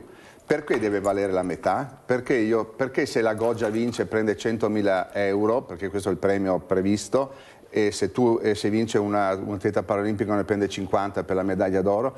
Cominciamo a fare parità su questo, perché i soldi per un atleta paralimpico sono molto importanti e l'Olimpiade è l'unica occasione in cui si può guadagnare. Molto chiaro anche Leo Bassi. Prego. Mirella, scusa un attimo, mi permetto, rubo un attimo uno spazio e non so se il professor Bassi è a conoscenza di questo problema e non so se sapete, ma sapete che la disabilità intellettiva relazionale è pressoché esclusa dalle Paralimpiadi? Sì, ho avuto anche le mamme, Mario, che hanno detto questo purtroppo, sì. Sì, no, ma bisogna far conoscere questa problematica perché purtroppo si tende sempre un po' a nascondere questa cosa. Ne abbiamo parlato ma non si muove niente, Mario. Però rispetto a 20 anni fa si stanno facendo dei passi, però i passi devono essere fatti veloci e più lunghi. Erano molto arrabbiate queste mamme, Leo Bassi, molto arrabbiate. Certo che erano arrabbiate, ma sono arrabbiato io perché questa è una roba che non va bene, Da uomo di sport lo dico che è una cosa che mi fa male. Allora, invece adesso torniamo dal professor Clerici. Allora, professore, io ho avuto prima un altro professore che abbiamo parlato di una cosa molto importante, che era Emanuele Massagli, che si occupa di pedagogia.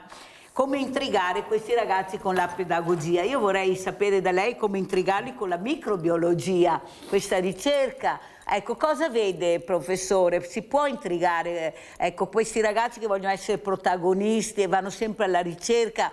Ringraziamo anche, era una giovane donna che ha scoperto questo, che ha bloccato il Covid. Si ricorda, professor Massagli, che poi è stata anche assunta, questa ricercatrice, è assunta in regola, prima invece era precaria, ha dovuto fare questa scoperta per essere assunta. Capisce come sono messi i giovani, però non mi sembra che si investa tanto sulla ricerca e soprattutto parliamo appunto della microbiologia. Prego, professor Clerici. Si dovrebbe iniziare per affascinare i ragazzi sin dalle scuole elementari, perché le occasioni non mancano. Cioè i bambini già alle scuole elementari hanno conoscenza di parole come batteri, virus, antibiotici, soprattutto nell'epoca in cui stiamo vivendo. Per cui a livello di scuola elementare si potrebbe fargli comprendere quanto è importante andare a ricercare questi microrganismi per combatterli e per far sì che non diano delle malattie, delle epidemie o delle pandemie. Poi a livello delle scuole medie, visto che ci sono anche le ore di laboratorio, incrementare tutto ciò, e alla fine noi avremo sicuramente dei giovani che, oltre a fare la scuola di medicina, di biologia, di farmacologia e quant'altro, si butterebbero in una specializzazione di microbiologia e virologia. È un percorso che deve essere fatto step by step. Come ci sono le scuole calcio per i bambini delle elementari, ed è giusto che ci siano, ma poi ci siano le scuole di tutti gli sport e quindi si avvicinano i bambini allo sport, si dovrebbero avvicinarli anche a queste situazioni che ormai stanno diventando preminenti. Cioè, a me dispiace che il Covid non abbia insegnato nulla dal punto di vista pedagogico nelle scuole. Cioè, dovrebbe essere una materia, quella del controllo delle infezioni, dell'igiene, che dovrebbe essere insegnata nelle scuole. Se tu spieghi a un bambino che deve lavarsi le mani solo perché così non si ammala, non va da nessuna parte. Devi spiegargli che lavandosi le mani toglie i microrganismi, che sono batteri, sono microrganismi piccoli, che poi ti metti in bocca, che se vanno nei polmoni piuttosto che nell'intestino generano danni. Cioè, devi dargli una motivazione. Se gli dici solo lavati le mani, crolla il sistema. Poi permettetemi, è stato citato prima il problema dell'epidemia che ha colpito le atlete finlandesi. Quello è un norovirus, è il classico virus che noi riconduciamo sempre alle epidemie sulle navi da crociera, perché si trasmette attraverso alimenti non cotti in maniera adeguata e poi attraverso il contatto orofecale si trasmette a tutta la popolazione. Purtroppo è un rischio delle grosse comunità. E concludo su questo legandomi alle Olimpiadi, perché mi piace ricordare una cosa. Voi avete citato anche l'Expo. Io da milanese ho vissuto l'Expo e sto vivendo le Olimpiadi.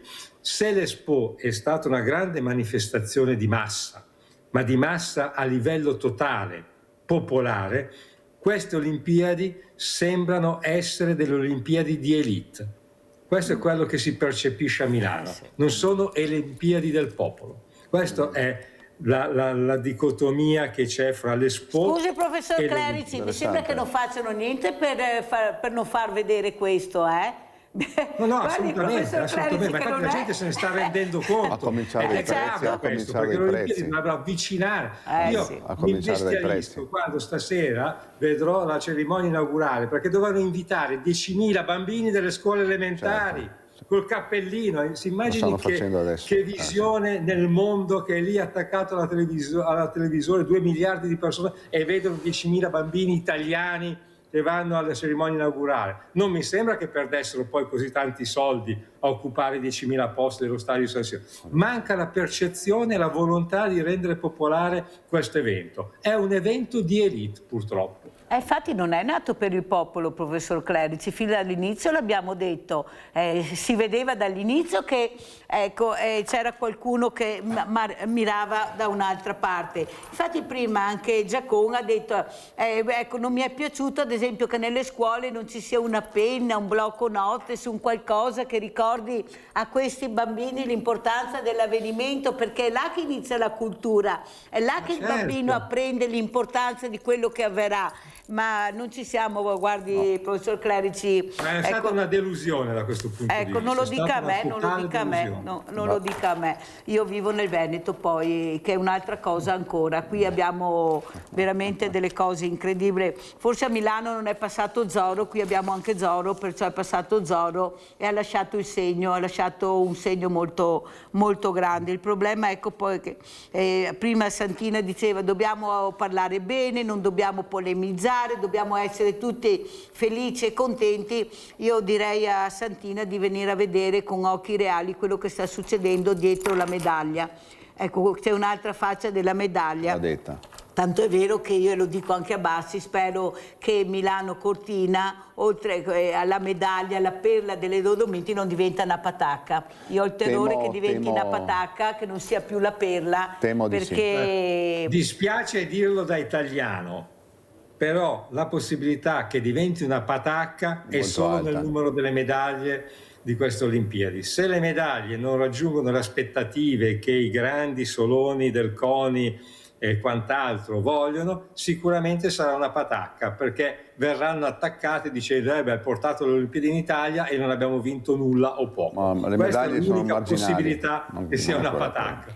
Allora, un'altra cosa, professor Clerici, volevo parlare con lei, appunto, come intrigare questi ragazzi, cosa suggerisce lei? Adesso abbiamo un presidente qui della regione, che è cambiato il presidente, Alberto Stefani, che invece è molto aperto a questi tavoli dove dovrebbero essere tante realtà messe assieme, competenti per risolvere i problemi. Ecco, il problema che noi abbiamo è il problema della competenza, non è che non ce l'abbiamo, è che si siede poco ai tavoli dove veramente dovrebbe dire la sua. Io ad esempio ho avuto un ingegnere idraulico il quale ha detto: io quando parlo di idraulica non è che ci devo essere solo io, abbiamo bisogno di tante figure. Ecco, la sanità, di cosa ha bisogno secondo lei, professor Clerici, per migliorare, per fare passi in avanti? Perché ne abbiamo già fatti, nel Veneto dicono non lamentatevi che tutto funziona bene. Ecco, lei cosa vuol dire? Per avere anche più risorse, anche risorse umane. Prego, professore. E sicuramente la presenza di tecnici intorno ai tavoli è fondamentale. Quando si parla di sanità è giusto che ci sia l'operatore sanitario, sia esso medico, infermiere, biologo, farmacista o quant'altro. È importante che ci sia anche l'economista, perché sa maneggiare i dati. È importante che ci sia il politico, che dovrebbe avere una visione complessiva del sistema. È importante che ci siano le associazioni dei pazienti. Certo è che non possiamo pensare a tavoli infiniti come numero di persone, perché in Italia c'è il vezzo di costituire comitati o commissioni gigantesche in maniera tale da non fare nulla. Ci vuole una piramide anche in questo, qualcuno che poi tiri le fila e concluda.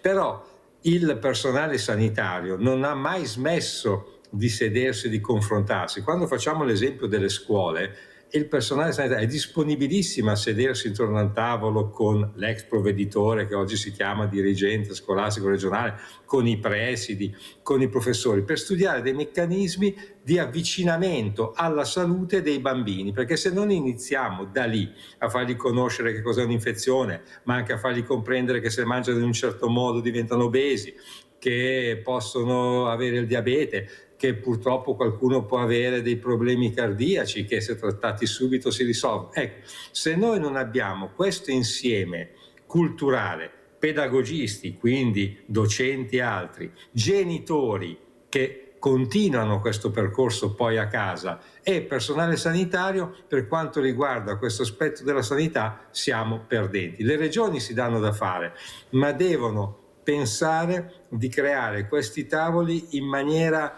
molto agile, sì. Perché, ripeto, un conto è essere in 5-6 intorno a un tavolo e prendere delle decisioni, un conto è essere, come mi è capitato, anche in 40. Quando sei in 40, a tempo che ci si è presentati tutti, è già finito il tempo della riunione e questo non va bene. Questo è un limite che c'è nella sanità, ma c'è in tante altre situazioni, non è solo il nostro. Poi la sanità ha bisogno di risorse. Risorse perché? Perché oggi siamo nel momento in cui non si può dare tutto a tutti e quindi ci vuole un'appropriatezza di diagnosi, di diagnostica e di terapia. Non si può più pensare di andare dal proprio medico e che il proprio medico prescriva esami radiologici o del sangue a iosa e compresse senza avere una diagnosi definitiva, perché non ci sono i soldi. Nessuno acquista una macchina senza conoscere tutto il percorso di quella macchina, come è costruita, quant'è il motore, la potenza che ha, l'abitabilità e quant'altro. Ecco, lo stesso deve essere fatto nei confronti del malato. Ci vuole appropriatezza prima di spendere i soldi. Se applicassimo questi criteri che si conoscono, non sono invenzioni, che si conoscono, probabilmente già recupereremmo un dato che è fra il 15 e il 20% della spesa, che non è poca cosa. Assolutamente, abbiamo Rita da Borgorico. La prevenzione. Professore, la interrompo un secondo, se no mi cade la linea. Vai Rita. Buongiorno a tutti intanto. Buongiorno. E vi ringrazio per la vostra presenza. Volevo dire, per quanto riguarda le Olimpiadi d'Elite, che sono d'accordo con il professore, è da tanto che avevo questa sensazione, io sono una comune pensionata, però avevo sempre questa sensazione che fosse un evento solo per pochi raccomandati, sia a Milano e soprattutto qui a Cortina. Hanno costruito una nuvoletta isolata che ci si può accedere solo con certe caratteristiche, se si ha soldi si può andare, non è aperta alle persone normali, è proprio una nuvoletta per ricchissimi, come si sono appropriati del territorio e noi veneti possiamo andarci forse sì e forse no, per i costi. Grazie e vi ringrazio per la €260 costa il biglietto. Grazie a te cara Rita, è giusto sentire tutte le riflessioni. Allora sentiamo Mario Bertolaso, cosa dici della riflessione di Rita? Tu sei uno sportivo, non vedi l'ora di partecipare, però capisci bene che veramente la realtà bisogna guardarla anche dall'altro lato. Lo so che si fa fatica e lo so veramente Mario quanto tu ci tieni e l'importanza per voi è anche solo di partecipare a un avvenimento così che rimarrà nella storia anche per i costi che avrà alla fine, poi vedremo. Prego Mario.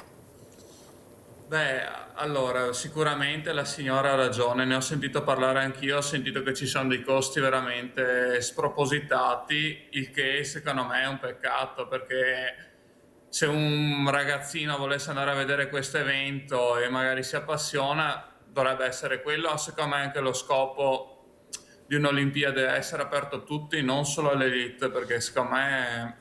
Guardiamo anche le immagini dell'arrivo della fiaccolata. Secondo te, Mario, come mai così tanta gente ha partecipato, parteciperà, perché l'abbiamo visto, vedrete anche a Verona cosa succederà. Ecco, cosa vuol dire vedere un tedoforo che arriva con la fiaccola? C'erano le piazze strapiene, erano tanti anni perché che non vedevamo gratis. una cosa del genere. Adesso vedremo le immagini. Prego Mario, commenta pure.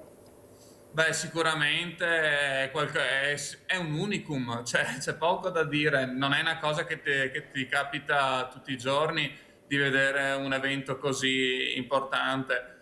E a proposito di tedoforo, a me è una cosa che è molto dispiaciuta che tanti campioni siano stati lasciati a casa a favore tipo di Albano, e personaggi che secondo me hanno ben poco a che fare col mondo sportivo. Qua ci sono rimasto veramente male, perché dovevano esserci gli sportivi, oppure chi secondo me fa inclusione, o anche società sportive che fanno veramente inclusione e non solo, o chi si è battuto per lo sport. Giusto. Sentiamo Leo Bassi come commenti quello che ha detto Mario Bertolaso. Io capisco che la gente vada nelle piazze a riempire quando passano i tedofori, perché è l'unica occasione in cui le Olimpiadi sono gratuite. Perché è l'unico momento in cui non si paga, perché i prezzi della inaugurazione di questa sera sono esorbitanti. In terzo anello, da cui praticamente non si vede pochissimo, siamo sui €260, il che determina il fatto che c'è un bel 15% di biglietti invenduti che sono stati messi adesso sul mercato al 50% di sconto, facendo molto contenti quelli che invece li avevano comprato 4 mesi fa a prezzo pieno. Bene, quindi ci ho detto, noi tutte queste cose qui questa sera non le vedremo, perché la RAI ovviamente inquadrerà i settori che sono strapieni, però è vero che manca una popolarizzazione dell'evento, come invece io personalmente ho visto in tutte le Olimpiadi alle quali ho assistito, soprattutto a partire dall'Australia c'erano addirittura dei settori a prezzo contingentato. A San Siro non c'è prezzo contingentato, non va bene. Non va bene, perché vuol dire effettivamente creare non dico una bolla per ricchi, ma escludere la partecipazione, che è il senso vero dell'Olimpiade, il senso vero della partecipazione collettiva di un territorio. Allora, professore, quello che volevo chiedere al professor Clerici, invece, riempiamo le piazze, ma riempiamo anche gli armadietti di medicinali, specialmente di antibiotici. Io ho avuto il professor Garattini, ma proprio dall'inizio, che ce l'aveva a morte con chi adopera questi antibiotici in maniera così superficiale. Ha detto: guardate che veramente non se ne può più, dovete stare attenti, guardate che vi fate male con le vostre mani. Per questo ho molto apprezzato quando lei ha raccontato che fin da piccoli bisognerebbe insegnare anche cos'è veramente la salute, ecco, cosa devi prendere, cosa non devi prendere, cosa farti consigliare, ma ormai tutto fai da te, vado in internet, prendo quello che voglio, mi informo, poi vado a casa, apro l'armadietto e di sicuro ho l'antibiotico, anche se non so neppure cos'è. Ecco, cosa vuole dire lei, professore, anche a queste persone? Perché guardate che se sono preoccupati queste persone vuol dire che dobbiamo stare attenti a quello che prendiamo. Prego.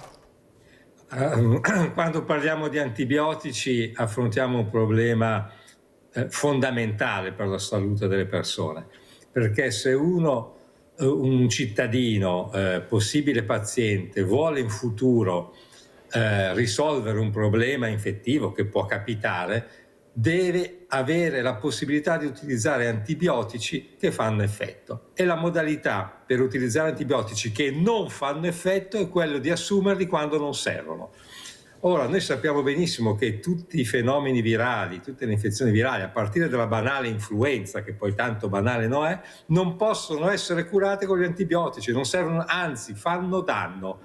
Io mi chiedo perché ancora ad oggi non si riesca a distribuire nelle farmacie delle confezioni di antibiotici mirate sui giorni e sul numero di assunzioni per giorno che devono essere fatte, come si fa nei paesi anglosassoni. Se tu devi assumere per 5 giorni, 3 volte al giorno l'antibiotico, io ti do 15 compresse. Punto, non ti do il blister da 28, perché sennò quel blister finisce nel cassetto santo e maledetto, dove al primo colpo di tosse io prendo il blister e mi prendo un antibiotico senza una prescrizione medica. Se vogliamo farci male noi e le future generazioni, perché non dimentichiamoci che l'antibiotico resistenza come epidemia è qui alle porte, cioè fa già morti e tanti all'anno.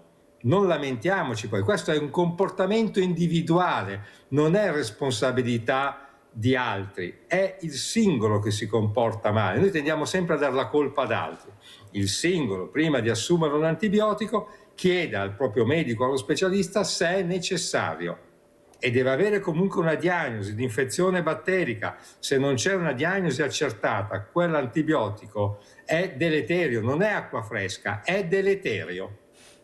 Però, professor Clerici, come mai c'è così poca informazione? Io non dico che sono una delle tante, può essere, però sentire il professor Garattini, che di sicuro non è l'ultimo della classe, così preoccupato, vuol dire che qualcosa c'è, cioè che manca proprio un'informazione corretta da chi di dovere. Ha ragione lei, perché non si fanno poche pastiglie? Perché c'è il business, professore. Perché c'è un business delle aziende, ma è innegabile questo, anche le aziende lo dicono e lo conoscono. Cioè, quando si assume un antibiotico lo si assume per un'infezione, che sia un ascesso dentale, una gastroenterite o altre forme di infezioni, ma è un evento acuto, cioè si assume per un certo periodo di tempo e poi non si assume più perché si è risolta l'infezione. Quindi è meglio investire su farmaci cronici per pazienti che tutta la vita, tutti i giorni devono assumerli, come gli antipertensivi, farmaci contro il diabete, contro patologie renali, che comunque generano un business a distanza. L'antibiotico, essendo un evento limitato nel tempo, deve consentire alle aziende di guadagnare in quel poco tempo tanto. E allora si fanno i blister da 28 anziché da 15, perché così guadagno tanto. Ma qui però dovrebbe essere il sistema AIFA, Istituto Superiore di Sanità, Ministero della Salute a cambiare questa disposizione. Oggi come oggi queste disposizioni valgono sui farmaci oncologici o per malattie rare. Se tu vai in ospedale, dove devi andare perché il percorso non è farmaceutico ma è farmaceutico ospedaliero, per prendere questa tipologia di farmaci ti danno la quantità giusta e corretta per le tue dosi. Non si comprende perché non si possa fare anche per l'antibiotico, che veramente è un farmaco pericolosissimo. Ma la motivazione è questa, è semplice. L'antibiotico si assume per poco tempo, per cui mi conviene prendere un blister con tanti, costruire un blister con tante compresse, così ci guadagno di più. Il problema è che le compresse in eccesso poi restano in casa e le assumo quando non ne ho necessità. E questo è il danno collaterale gravissimo di queste confezioni di antibiotici. Chissà che un passetto alla volta anche con la mia trasmissione, perché ne parlo sempre, professor Clerici, riusciamo a fare, ecco, anche cambiare. Io costantemente al Ministero, c'era anche settimana scorsa, continuiamo a insistere su questo, sì. Però è chiaro che poi giocano le lobby contro la scienza. Dovrebbero muoversi le associazioni dei pazienti, ma anche qui, e mi rivolgo a lei, cioè non esiste un'associazione di pazienti contro le infezioni resistenti agli antibiotici. Esistono associazioni di pazienti contro il tumore al seno, per il diabete, per carità, malattie che giustamente hanno un rilievo importante, ma non esiste un'associazione di pazienti che affronti questo problema. Se ci fosse, sicuramente i politici, visto che sono attenti solo ai voti, probabilmente darebbero più attenzione a questo argomento. Senta, professor Clerici, quanto aiuterà anche nella microbiologia e se aiuterà l'intelligenza artificiale? Lei cosa ne pensa? Prego. Ma l'intelligenza artificiale è un ottimo strumento, sicuramente rappresenta il futuro non solo nel campo della medicina. Per la microbiologia sarà utilissimo non tanto nel prevedere l'evoluzione della malattia infettiva, quando uno viene colpito da un batterio, virus o parassita, ma soprattutto per predire eventuali possibili epidemie e pandemie. Oggi l'intelligenza artificiale è già in campo per sostenere le previsioni e i controlli, ad esempio, sull'influenza aviaria, che è una possibile pandemia futura. Ecco, l'intelligenza artificiale non va demonizzata, ma non va nemmeno ritenuta la panacea di tutto, perché l'intelligenza artificiale, e molti se lo dimenticano, si nutre di dati che costruiamo noi, che immettiamo noi nel sistema.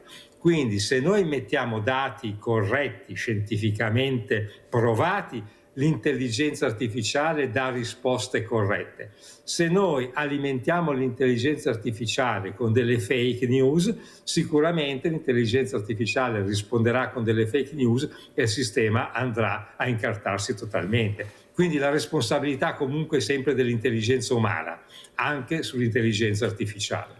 Perché bisognerà sempre affiancare la parola etica, professore, questo è assolutamente, il quello è fondamentale, ma è prevista nel codice etico, cioè nessuno nel può codice è previsto questo. Tanto, professore, ma poi vediamo la realtà come funziona, è là il problema grande però, che abbiamo. Per questo basterebbe fare ciò che diceva un grande magistrato come Falcone: segui i soldi e troverai il peccato, per cui basterebbe poco anche in questo. Grazie professore, abbiamo Luciano da Desenzano dai Garda. Ciao caro Luciano. Mirella, ciao, buongiorno a tutti gli ascoltatori. Sono d'accordissimo col dottore. Niente, ma volevo dire, dottore, c'è il cibo, le persone mangiano molto male, diciamo la verità. Io purtroppo ero uno di questi, ma soffro da tanti anni di gastrite. Tutte queste bibite, i bambini, no? Io ho lavorato all'ospedale, dottore, il professore della pediatria, diciamo, mi ha detto già 30 anni fa, troviamo i bambini di 12-13 anni col diabete, tutte queste bibite, tutte queste cose dolci, no? Ci vorrebbe qualche... Mirella, io ho portato a casa 2 anni fa le pesche, il giorno dopo erano tutte marce, tutte la frutta con sulla chimica, perfino le banane ho visto, le banane sulle piante gli danno un certo veleno, poi le mettono nell'acqua che c'è dentro. L'ultima domanda, se vuole rispondermi 2 minuti il dottore. Io ho 80 anni a ottobre, non ho fatto il vaccino, facevo sempre prima un po' di influenzine, è 6 anni che non lo faccio. Lei cosa ne pensa di sto Covid e altre cose. Grazie, vi saluto, buongiorno a tutti. Ecco, guarda, mi fa proprio piacere perché Luciano telefona dicendo io sono arrivata alla mia età, non ho avuto niente, e io ho citato anche Gino Paoli che beveva una bottiglia di whisky al giorno e ha detto ho un sedere grande così, ecco lo trasformo, ma sono fortunato. Oppure quella contessa che fumava 100 sigarette nazionali al giorno è arrivata a 103 anni, però non vuol dire perché questi ce l'hanno fatta che valga per tutti. Questo l'ho detto a Luciano, mi fa piacere che abbia fatto questa domanda del vaccino. Prego, professor Clerici. Sicuramente nelle persone fragili il vaccino serve a limitare la gravità della malattia, perché un'altra confusione che si fa è che uno pensa di assumere il vaccino e non ammalarsi. No, il vaccino evita la malattia grave, l'infezione non te la evita, tu contrai il virus anche se sei vaccinato, però questo virus una volta entrato, avendo gli anticorpi del vaccino, viene bloccato, ti dà una patologia lieve ma non dà le complicanze, questo deve essere chiaro, e soprattutto uccide il virus e non consente di trasmetterlo ad altri, perché anche qui molto spesso si confonde l'azione del vaccino rispetto a quella che è la realtà. Sicuramente buona vita al Signore, lunga vita al Signore, che per par suo è anche fortunato, perché 6 anni che non si vaccina e 6 anni che sta benissimo, ci auguriamo che vada avanti così, però un pensierino per il prossimo inverno sulla vaccinazione antinfluenzale lo farei. Però mi consenta di intervenire sull'alimentazione. Ha ragione, cioè noi dobbiamo smetterla di riempire gli scaffali dei negozi, dei supermercati di cibo tra virgolette spazzatura, soprattutto per la prima infanzia. Quando noi parlavamo di educazione a livello scolastico, bisognerebbe educare i bambini sin dall'asilo, dalle elementari, all'alimentazione. Le bevande gasate deve essere un qualcosa che così si beve nel giorno di festa, ma giusto per il gusto di bere. Mi scusi, professor Clerici, ma devo fare questa domanda. Le merendine confezionate, professore, devo non fare devono essere la merenda. Ben venga pane salame, pane burro e marmellata e quant'altro. La frutta, è ovvio, la frutta se deve essere prodotta in migliaia di tonnellate deve essere trattata professore, con gli programmi. I rischi sono quelli che elencava il signore. Professore, mi sente adesso? Volevo fare una parentesi, professore, perché è facile dire queste cose, ma ha sentito cosa è successo con la carne? Cosa hanno trovato su quel macello? Ma le sembra che noi abbiamo un'informazione di quello che sta succedendo, se è stato chiuso, se non è stato chiuso, dove è andata a finire tutta quella carne, cosa abbiamo mangiato? Perché noi guardiamo la pesca, come dice giustamente Luciano, e lei che dice bisogna... Ma dopo, professore, come facciamo a difenderci se questi ci cambiano le etichette? Ecco, carne putrefatta, si capisce, nel silenzio assoluto. Lei ecco, è un microbiologo, ma le sembra che ci sia qualche trasparenza su quello che è successo? No, perché veramente, allora non dobbiamo mangiare la carne, non dobbiamo mangiare il pesce perché c'è la plastica dentro. Il formaggio non si sa come viene fatto. Ecco, abbiamo sentito prima, ieri avevo una allevatrice giovane che diceva guai parlare di latte crudo, ci mancherebbe, è un tabù. Capisce, professore, che non ne veniamo fuori perché noi potremmo avere tutte le accortezze del mondo, ma questi ci imbrogliano, professore, ci imbrogliano alla grande, nel silenzio totale di chi dovrebbe intervenire. Questa è la verità. Prego, professore. Io sono stato coinvolto come esperto microbiologo su un evento di scadenze modificate per il salmone affumicato, quindi conosco bene il sistema. Chiaramente qui ci vuole un'azione coordinata da parte del governo, delle regioni, dei professionisti, che intervenga in 2 modi. Uno, verificando che tutto ciò che viene immesso sul mercato segua delle filiere corrette, ma secondo, perché ci sono anche dei produttori importanti, seri, si diano garanzie a questi produttori che un domani non venga chiusa la loro attività. Perché voi pensate quando entrate, io faccio sempre questo esempio, pensate quando entrate in un supermercato, negli scaffali delle buste di salumi preconfezionate, quante migliaia di buste ci sono in quello scaffale, in quel supermercato. Moltiplicatelo solo per i supermercati che conoscete voi. È mai possibile che tutto sia così lineare, perfetto? Sicuramente ci sono aziende serissime, ma c'è anche qualcuno che, come è stato dimostrato per la carne, per il pesce e per altro, non è borderline, è proprio scorretta. Per cui dobbiamo agire insieme. Certo è che i cibi oggi come oggi non danno quella garanzia di sicurezza che davano 50 anni fa, perché ci sono i trattamenti per mantenerli, per conservarli. È responsabilità del produttore ma anche del consumatore fare in modo di acquisire cibi che non siano ad alto rischio. Poi una cosa, non portiamoci in casa cose che poi non andiamo a mangiare ed eliminiamo perché scadute. Nutriamoci di quello che ci serve, acquistiamo quello che può servire per un paio di giorni e non per un mese, perché altrimenti rischiamo veramente di fare danno e di alimentare coloro che in maniera scorretta da rilievo penale cambiano le etichette per posticipare la scadenza. Certo è che io vi dico, pensate a tutte quelle migliaia di buste, quando vengono ritirate perché scadute da quegli scaffali, che fine fanno? Dove ce le ritroviamo? Ecco, facciamo questo pensiero e probabilmente sarà un tassello che ci consentirà di mangiare meglio. Andiamo a vedere Mario Bertolaso, questo video, gara 200 metri, poi lo commentiamo, così stacchiamo la spina. Andiamo a vedere la gara di Mario Bertolaso. Adesso abbiamo finito. Abbiamo finito già? Finale dei 100 metri I1 maschile, Sardi, Chiarello, Benigni, Di Maggio, Bertolaso, Sec, Tagliapietra, Di Leonardo.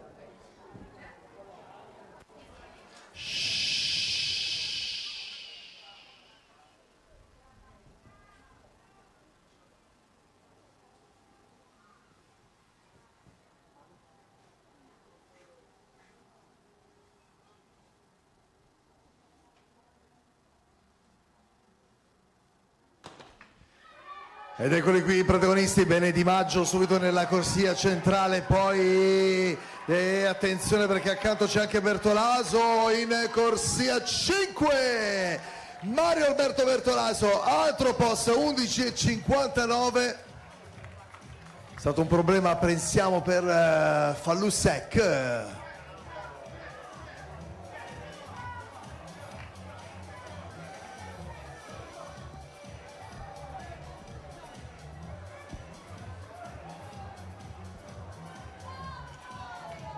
Ed eccolo qui l'applauso, se lo viene a prendere anche il nuovo campione italiano Mario Alberto Bertolaso, Antropos.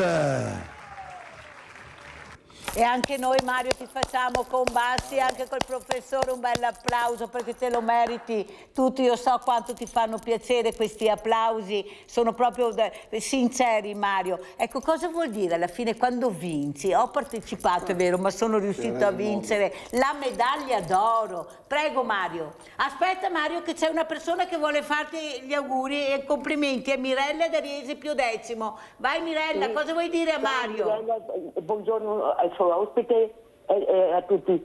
Allora volevo dire, 2 anni fa io sono stata intossicata, ho comprato mezzo coniglio in macelleria qua a Riese, siccome che tanti anni che abito qua ho avuto sempre fiducia, ecco.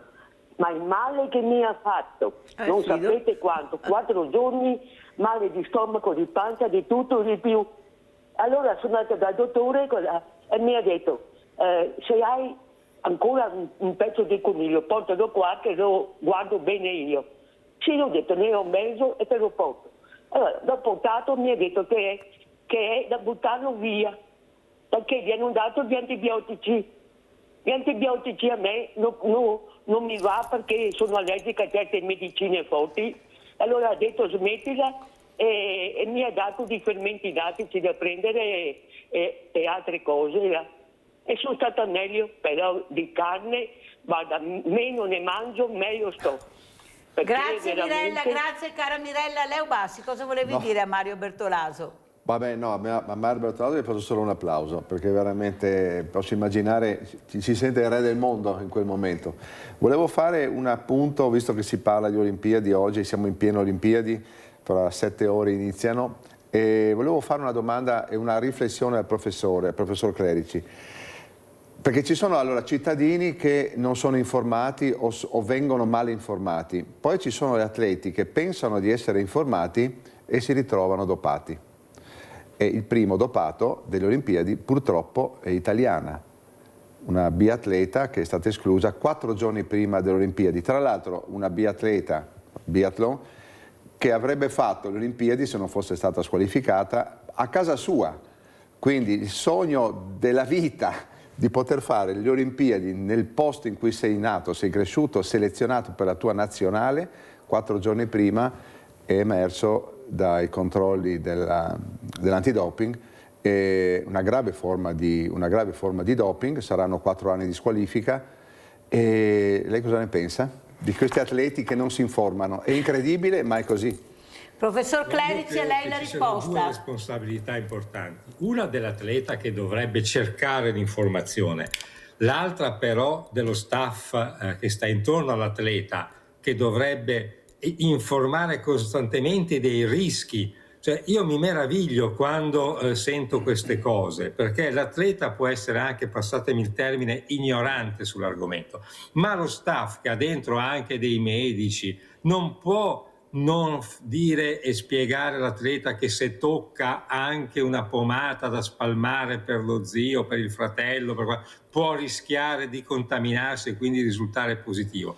Devono convincerli che devono rimanere in una bolla di vetro e tutto ciò che fanno, che esula dalla loro attività, quindi che entra in un'attività sanitaria, deve essere monitorato. Cioè il rischio è enorme. A me sembra che manchi il sistema, perché non penso che un atleta rischi di non partecipare alle Olimpiadi assumendo un farmaco che conosce essere nell'elenco dei farmaci dopanti. Mi sembra una cosa veramente al di fuori di ogni logica questa. E noi siamo disponibilissimi a intervenire, ad aiutare su questo, ci mancherebbe altro. Però coinvolgeteci degli staff o facciamo delle riunioni, mettiamoci a disposizione per le squadre, ma questa è un'informazione medica fondamentale che gli atleti devono conoscere. Purtroppo, perché se si passano scientemente rischiano la vita, se lo fanno incautamente vuol dire che c'è ignoranza nella comunicazione. A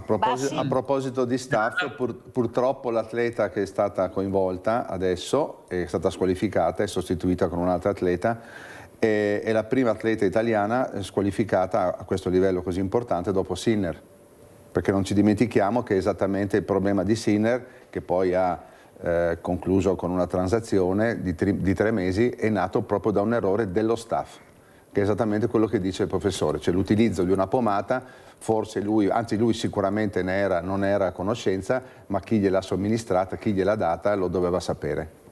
Sono convinta anch'io che uno non vada a rischiare, visto il ruolo che aveva, per una pomata, se qualcuno ha falato. Mario, cosa vuoi dire? Prego Mario. No, volevo dire comunque anche a me mi hanno sempre detto di stare molto attento a alle pomate, anche a certe medicine che si prendono, perché comunque so che bisogna sempre guardare che ci siano i cerchietti che indicano l'antidoping. Però volevo tornare a un argomento che è molto, secondo me, interessante, che avete trattato prima, del tema delle scuole. A volte io ho questa percezione che ci sia molta superficialità nella tematica sportiva, cioè nell'importanza di far fare sport ai giovani.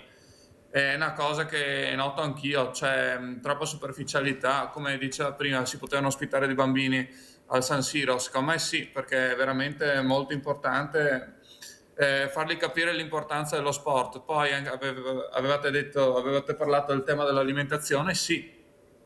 Secondo me bisogna educare sin dalle scuole, cioè però con la pratica, e far capire a questi bambini quanto è importante sia mangiare bene e anche che benefici possa avere mangiare bene. Ma vedi, caro Mario, io ho avuto una sindaca che ha messo una mensa, lo dico anche al professor Clerici, ecco, con una dietista, ha fatto una mensa veramente salutare.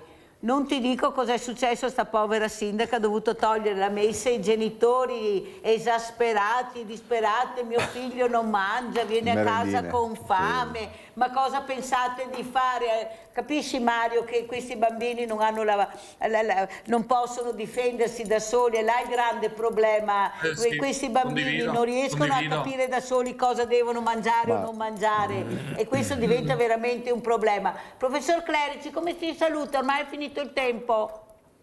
Io vi saluto caramente come sempre, ma saluto in particolare Mario Bertolaso, augurandogli tutti i successi che può avere nella propria carriera, perché è fondamentale che gli atleti e soprattutto gli atleti che hanno delle problematiche dimostrino quello che sono realmente e non sono diversi dagli altri. Questo è fondamentale. Per cui grandi successi l'aspettano e io sarò con lei ad applaudirla. E poi Mirella, grazie a lei, perché l'informazione che abbiamo dato anche oggi è un'informazione importante, soprattutto rivolta alle giovani generazioni. E al manager sportivo stiamo sul pezzo e insegniamo anche agli atleti come devono comportarsi e avere fiducia in chi può spiegargli alcune cose. Grazie al professor Pierangelo Clerici, presidente Associazione Microbiologi Clinici Italiani, di essere stato con noi, veramente grazie. Grazie Mario Bertolaso, come ci saluti Mario? Grazie ancora una volta per la vostra ospitalità, è sempre un piacere venire qua, ormai penso di essere di casa tra poco. E no, il messaggio che voglio lanciare è questo: continuate a combattere, continuate a crederci, perché prima o poi le cose arrivano sempre, non demordete. E secondo me su questo discorso delle Paralimpiadi bisogna insistere. Come facevano i romani, mi viene in mente questa immagine qua, come facevano i romani, cioè quando con le arieti per sfondare. Deve resistere 8 anni. Bisogna andare avanti sempre. Grazie anche a Mario Bertolaso. Sentiamo come ci saluta Leo Bassi, che ringrazio, questo manager sportivo, di essere rimasto con noi tutto questo tempo. Allora a Mario gli dico: resisti 8 anni, perché fra 8 anni, se gareggi, potrebbe essere che passa questa norma per cui le Paralimpiadi diventeranno quasi più importanti delle Olimpiadi dal punto di vista anche mediatico. E al professore ringrazio per quello che ci ha detto, lo saluto dicendo che è vero, l'educazione a scuola è molto importante, sarebbe anche importante che ci fossero un po' più di palestre, perché l'alimentazione va insieme all'attività sportiva. In Italia ci sono 25.000 scuole, 13.000 non hanno una palestra. Anziché spendere soldi, 128 milioni per la pista da bob, che avrebbe potuto costare 22 se l'avessimo fatta in Austria, avessimo accettato l'offerta dell'Austria, si potevano spendere questi soldi per fare attività giovanile a chi ne ha bisogno. Grazie anche a Leo Bassi, manager sportivo, grazie a tutti gli ospiti, pubblicità.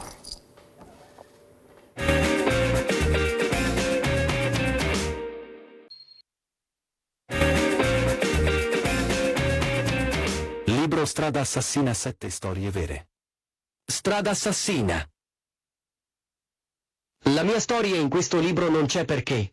Dal 31 luglio 2008 sono ancora al primo grado di processo penale Luigi Ciaramella, nato 8 aprile 1989, morto 31 luglio 2008, omicidio stradale. Mario Grieco, nato 18 maggio 1989, morto 23 maggio 2009. Vittima della strada. Ciro Modugno, nato 5 luglio 2006, morto 11 ottobre 2021. Vittima della strada. Fabrizio Di Bitetto, nato 15 settembre 1998, morto 5 ottobre 2019. Vittima della strada. Salvatore Crisafulli, nato 31 agosto 1965, morto 21 febbraio 2013. Vittima della strada. Mimmo Crisafulli, nato 29 maggio 1991, morto 6 marzo 2017. Vittima della strada. Maria Dorotea Di Sia, nata 10 luglio 1988, morta 13 maggio 2014. Vittima della strada. Salvio Galiero. Nato 7 giugno 2001, morto 4 luglio 2019. Vittima della strada.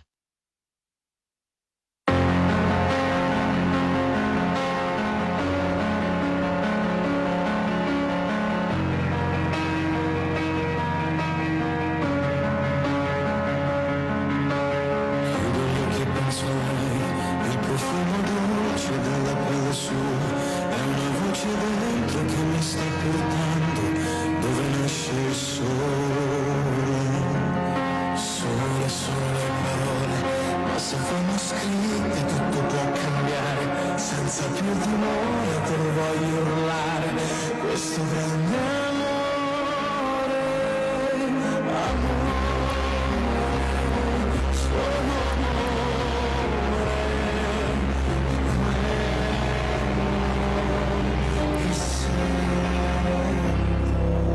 dimmi perché quando penso solo a te. Dimmi perché quando vedo solo a te. Dimmi perché quando credo solo in te.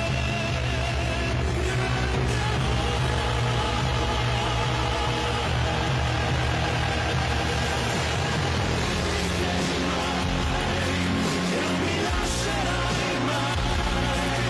Dimmi chi sei, respiro dei giorni miei. Dimmi che sai, che solo me sceglierai. Ora lo fai,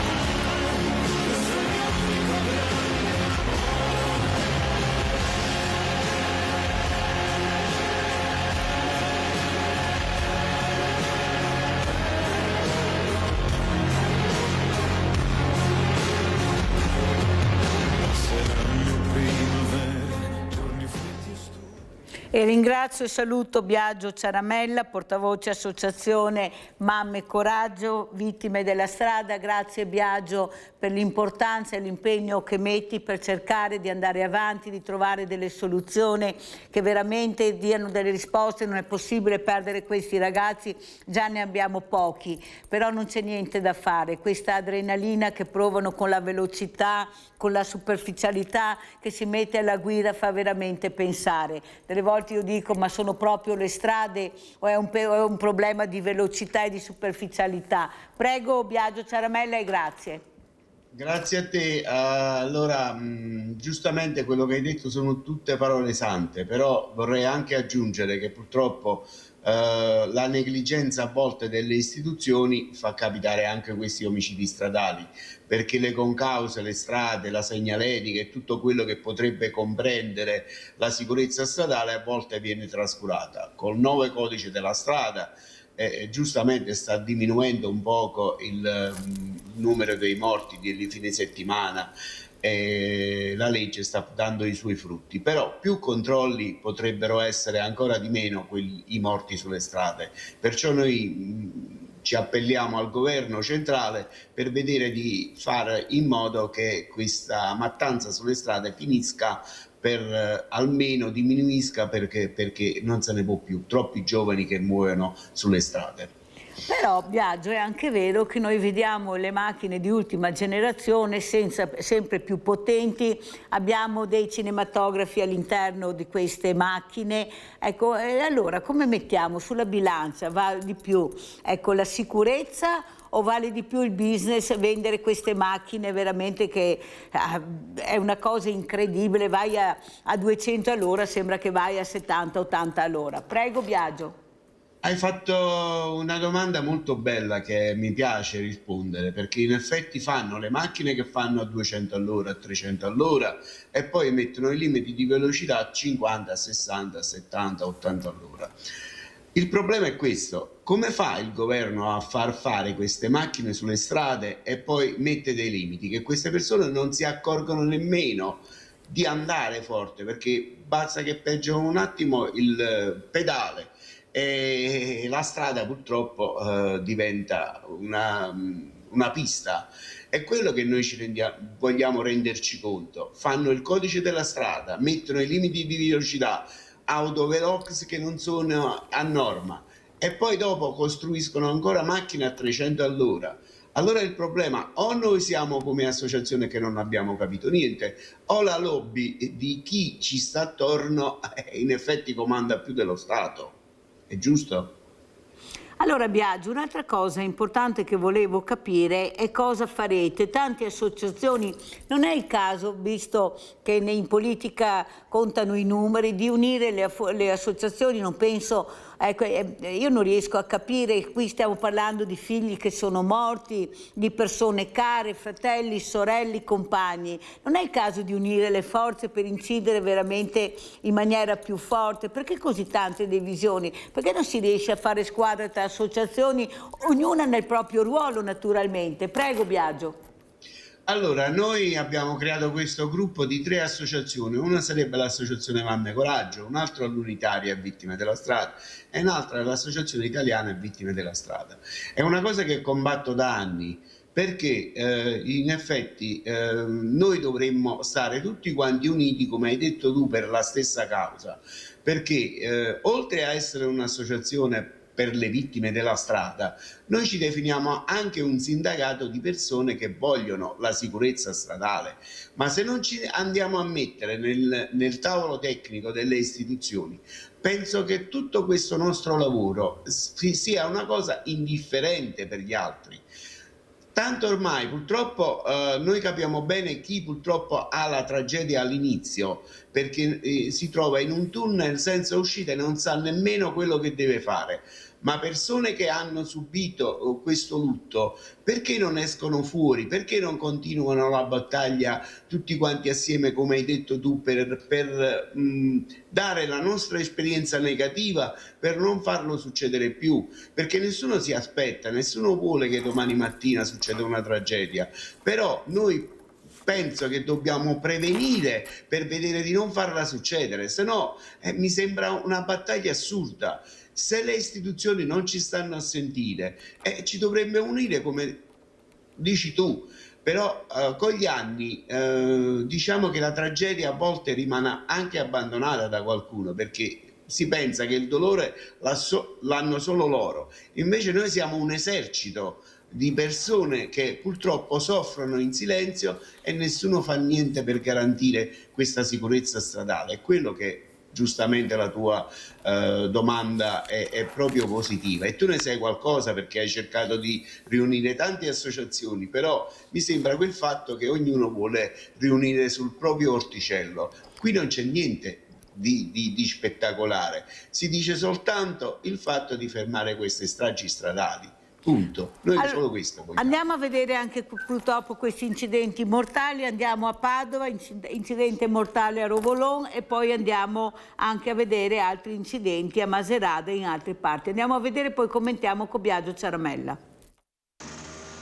Troppo gravi le ferite riportate. È morto in ospedale il 22enne che si è schiantato con la sua auto a Rovolon in via Pozzetto, all'altezza dell'incrocio con via Frassanelle in direzione Bastia. La vittima è Marco Miotto e viveva in paese. Il ragazzo era stato estratto dalle lamiere dai vigili del fuoco e soccorso dai medici del 118. Sul posto anche i carabinieri della stazione di Teolo per i rilievi. Secondo una prima ricostruzione, il 22enne, che da pochi mesi lavorava in un'azienda di Barbarano Vicentino, era alla guida di un Audi A6 Avant e sarebbe uscito di strada autonomamente, terminando la sua corsa contro il muro di recinzione di un'abitazione a poche centinaia di metri da casa sua. Sono stati i residenti, sentendo il forte boato, a dare l'allarme e allertare i soccorsi, ma anche un automobilista che seguiva la vettura del giovane e l'ha vista schiantarsi. Il ragazzo è stato portato d'urgenza all'ospedale di Padova in codice rosso, ma le sue condizioni erano parse fin da subito molto critiche e alcune ore dopo è spirato nel reparto di terapia intensiva. Al momento dell'incidente Marco Miotto era solo in auto. Tra le cause, probabilmente anche l'asfalto reso viscido dalla pioggia. È È una trappola di fuoco quella che si trovano davanti operatori e forze dell'ordine quando non sono nemmeno le 4 del mattino. Siamo sull'Autobrennero all'altezza di Brentino Belluno, sul confine tra provincia di Verona e Trentino. È qui in direzione sud che si scatena l'inferno, con un furgone che tampona un tir fermo su una piazzola di sosta non distante dalla stazione di servizio Adige Ovest. L'impatto è violentissimo e i due mezzi prendono velocemente fuoco. Non aiuta il fatto che l'auto articolato trasporti un grosso quantitativo di carta. L'attivazione dei soccorsi è immediata. Sul posto l'elicottero di Trentino Emergenza, i vigili del fuoco di Avio, Trento e Bardolino, mentre il conducente del tir esce illeso. Quello del furgone, che a targa slovena, rimane intrappolato tra le lamiere, viene estratto morto. Stessa tragica fine per la donna seduta al suo fianco. Per i rilievi interviene la Polizia Autostradale di Trento, che si interfaccia per l'intera giornata con il consolato della Slovenia. L'obiettivo è quello di dare un'identità alle due vittime. Paralizzata per diverse ore la viabilità, tornata nella norma solo a tarda mattinata. Intanto l'indagine dovrà chiarire il perché della traiettoria letale.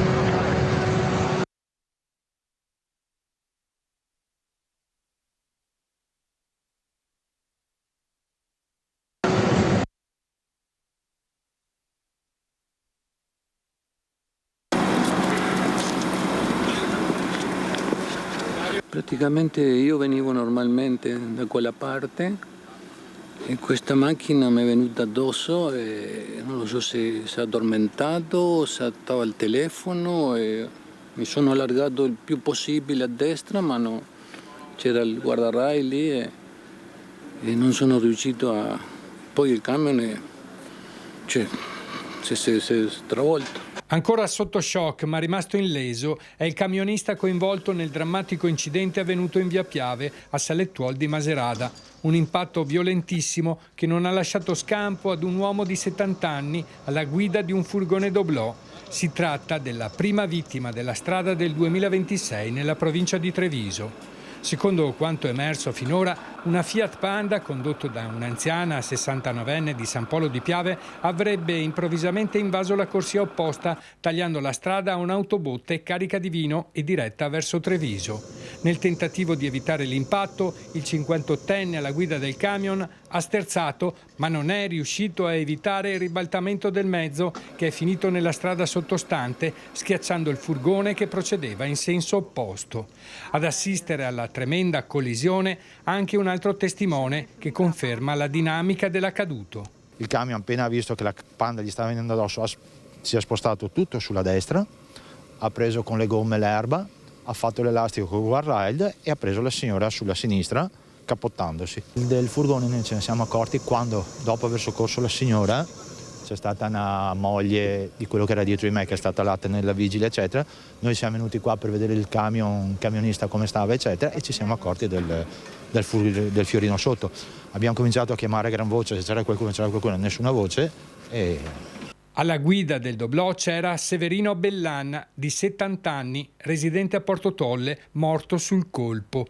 Il suo corpo è stato estratto dalle lamiere solo intorno alle 12:30, dopo un lungo e complesso intervento dei vigili del fuoco. Per sollevare il camion ribaltato è stato necessario svuotare l'autobotte del vino trasportato. Oltre alla donna è stato portato in ospedale anche un 73enne di Oderzo, a bordo di una Ford, leggermente ferito e in stato di shock. Sul posto il SUAM 118 è intervenuto anche con l'elicottero di Treviso Emergenza, la polizia locale di Maserata e i carabinieri per i rilievi. Via Piave è rimasta chiusa in entrambe le direzioni per diverse ore. Fortunatamente è stata esclusa la presenza di una seconda vittima, ipotesi emersa nei primi concitati momenti dei soccorsi, quando non si sapeva ancora quante persone potesse avere schiacciato la cisterna carica di vino. Biagio, quello che però vedo tutte le mattine quando vengo al lavoro, che c'è nella guida una superficialità incredibile. Tutti hanno fretta, nessuno rispetta niente, la distanza di sicurezza poi non ne parliamo. Ma allora cosa si deve fare? Perché non è che manchi l'informazione, non si dica, non si sappia. Ognuno esce di casa e si mette alla guida e fa quello che vuole. Ecco, sono giornate di pioggia, di nebbia, fanali non accesi, ripeto, la distanza, la velocità. Ma allora cosa facciamo? Perché basta che ne troviamo uno, non è che dobbiamo trovarne tantissimi. Allora cosa bisogna fare? Nelle scuole, si va nelle scuole e si fa informazione e si creano queste giornate per la sicurezza e poi alla fine siamo come prima, chiuso il sipario, si riparte. Prego Biagio. Purtroppo dobbiamo dire sempre le stesse cose, anche noi come associazione. Ci vogliono più controlli sulle strade, perché in effetti tu il bambino che è piccolo, il maestro lo deve educare, però in effetti quando va fuori poi in effetti fa quello che vuole. È la stessa cosa, e anche questo, insegnano il codice della strada, gli danno la patente, ma poi dopo in effetti se qualcuno va a 180 all'ora, a 70, a 90, a 100, a questo punto qua chi controlla queste persone? Perché noi abbiamo visti 3 filmati, tutti e 3 sono 3 concause diverse. Una è per cui potrebbe essere una concausa all'asfalto, o qualche buca, o un asfalto, o liscia, perché pioveva, le ruote e tutto il resto. Un'altra, siamo intervenuti anche noi come associazione tramite il nostro presidente Alberto Pallotti per quanto riguarda la coppia che stava che è andato contro quel camion che si sospetta che in effetti stava parcheggiato su un'area che non poteva essere parcheggiata. L'altra invece è un signore che ha perduto il controllo, purtroppo è andato a finire sotto un altro camion, ma in effetti le strade sono piccole e dobbiamo stare attenti a quello che facciamo, perché la vita è una sola, non è che poi dopo ci possiamo riprendere e diciamo abbiamo sbagliato, vediamo come fare. Ci vuole più sicurezza per le strade, più sicurezza nelle scuole e ci vuole anche una cartollenistica per far capire alla gente che in effetti lo dobbiamo dire proprio col cucchiaino, che purtroppo chi corre può essere un assassino o può diventare una vittima, perché il problema è innanzitutto è quello. Io non mi sveglio la mattina per, in effetti, purtroppo, per andare a ammazzare, ma se non rispetto il codice della strada posso essere una persona che in effetti, non rispettando il codice della strada, potrei causare. Oppure io vado per conto mio, qualcuno non rispetta il codice della strada e succede come succedono a tutte queste vittime della strada. Allora a questo punto la tragedia, le vittime della strada, lo Stato lo sa bene che l'1, quasi il 2 PIN a livello nazionale ci costa all'anno. Allora quanti soldi si risparmierebbero se ci sarebbero i controlli? E poi sappiamo bene che purtroppo si inceppa una macchina di soccorsi che poi dopo potrebbero servire in altre cose. Se proprio non si può fare niente, io so che in Campania hanno messo i militari per strada, perché dico questo in Campania perché per la sicurezza. Io direi perché non metterli anche per la sicurezza stradale? Dico in Campania perché le statistiche della Campania del 2023 e 2024 fanno paura. Perché in effetti purtroppo i morti ci stanno, anche da voi ci stanno, ma ogni paese, ogni città ha le tematiche diverse da quelle che potrebbero essere in Campania, in Lombardia, potrebbero essere nel Lazio. Non è una sola linea, purtroppo l'indisciplinezza va anche sui territori per quello che succede. Da voi c'è nebbia, pioggia, freddo, da noi invece sembra che fanno il possibile di andare a prendere le persone sulle strisce pedonali. Per quanto riguarda i ciclisti sono birilli ormai per gli autisti. Dico, il rispetto del codice della strada dove sta? Perciò ci appelliamo sempre al governo, cerchiamo di fare qualcosa per la sicurezza stradale, mettiamo l'esercito per strada, ma l'importante è che salviamo le vite umane. Ecco, perché non si mette l'esercito per strada? Mi hai rubato proprio la domanda che volevo farti, Biagio. Eppure lo vediamo a Cortina, oppure anche la protezione civile. Ma perché la protezione civile deve essere solo serve solo quando ci sono le inondazioni, le sagre? Lo dice la parola stessa. Secondo te perché non si fa questo? Però dove vogliono la impiegano. E allora com'è? E la nostra sicurezza? È quello, dico io, quello che dicevo prima.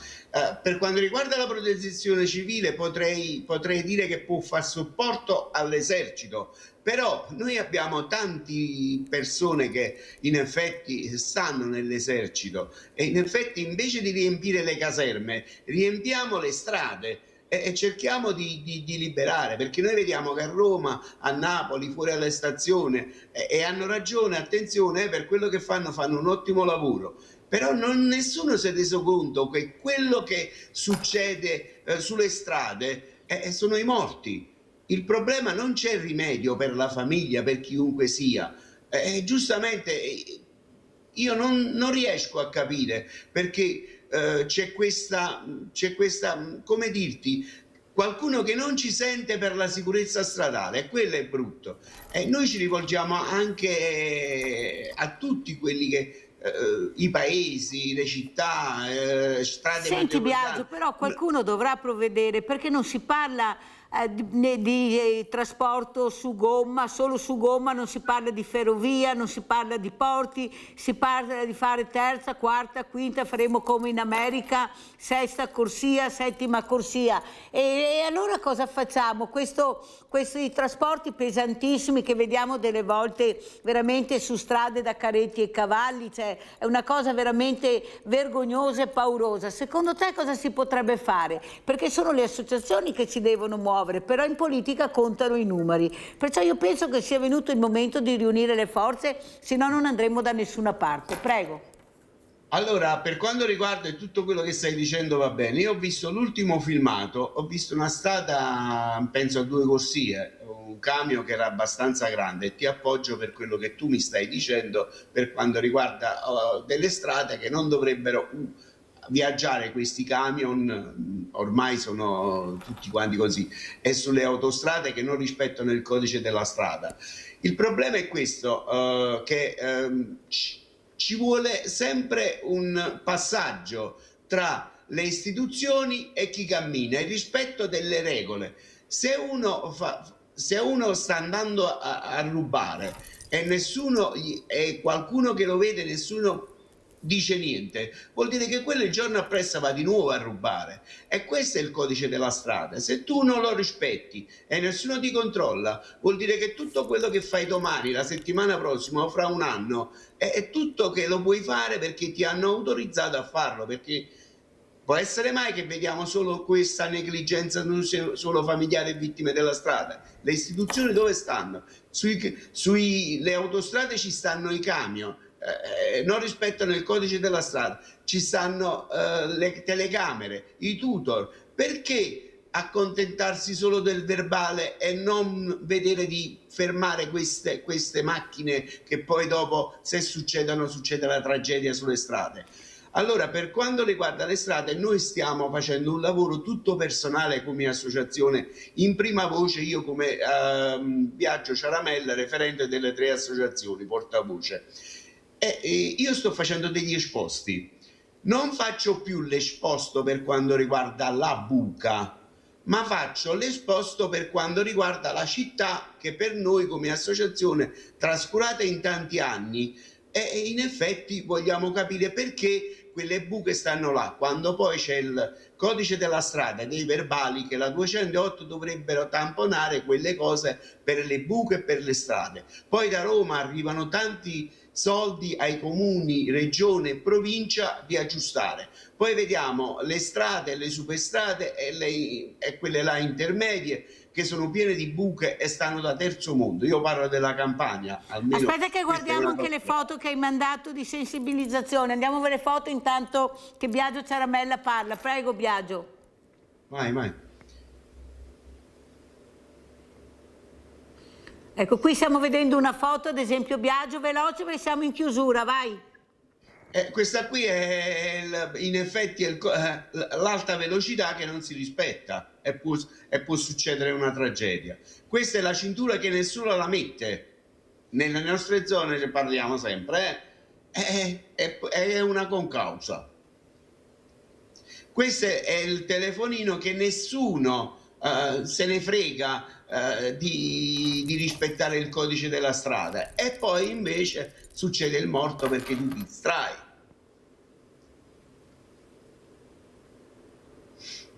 Ecco qui è il bere, si mettono alla guida e bevono. Chi controlla queste persone? E noi queste sono le domande che facciamo a tutti. E quello è quello che noi vorremmo, in effetti, che le istituzioni si muovessero. Non arriviamo dopo, quando c'è il morto a terra, arriviamo prima nella prevenzione, perché salviamo delle vite umane. È giusto? È giusto. Biagio, ormai siamo in chiusura, con quale messaggio ci lasci? Cosa vuoi dire? Prego. Che siete splendidi per la trasmissione che fate e ci diamo tutti quanti un augurio assieme. Non molliamo, cerchiamo di arrivare ai cuori delle persone e di fare il possibile di diminuire questa mattanza sulle strade. E quello è il nostro obiettivo, e vedi che tu sei abbastanza caparbia nel fare queste trasmissioni per la sicurezza stradale, e ti ammiro perché veramente ci metti l'anima. Però ci vuole collaborazione di tutti quanti, e questo è noi quello che vogliamo. Quando più ne parliamo, più vite umane noi salviamo. Questo è tutto. Ecco, e tua moglie, ecco, che rappresenta le mamme Coraggio, cosa dice? Cosa vorrebbe dire a queste mamme? Prego di fare più squadra, velocissimo. Sì, quella è sempre la stessa. Noi sui social facciamo appelli a tutti quanti, facciamo delle campagne di sensibilizzazione, ci autofinanziamo da soli. E lo Stato invece ci trascura per tutto quello che dobbiamo fare. Mia moglie è la presidente dell'associazione Mamme Coraggio, ma prima di tutto è la mamma di Luigi Ciaramella. Perciò mi appello a tutte le mamme che hanno perso un figlio e ai papà. Svegliatevi, come dice la trasmissione, non svegliatevi Veneti, ma svegliatevi Italia per la sicurezza stradale. Grazie a Biagio Ciaramella, portavoce Associazione Vittime della Strada. Saluta anche la moglie, questa moglie veramente che ha perso il figlio, avete visto la foto dietro di Biagio, perciò bisogna andare avanti e tutti quanti riflettere prima di mettersi alla guida della macchina, della motocicletta, ma anche della bicicletta e anche a piedi. Grazie Biagio. Adesso andiamo a vedere l'assegno di Mirella, il vostro assegno. Allora, ciao, benvenuta. Grazie. Anche quest'anno gli amici di Rete Veneta hanno superato se stessi. Vogliono fare 2 bei grandi regali. Il primo è a sorpresa. Scegli un numero e vediamo se cosa sei fortunata a prendere. 43. Andiamo a vedere. Prego, vieni con me. 43.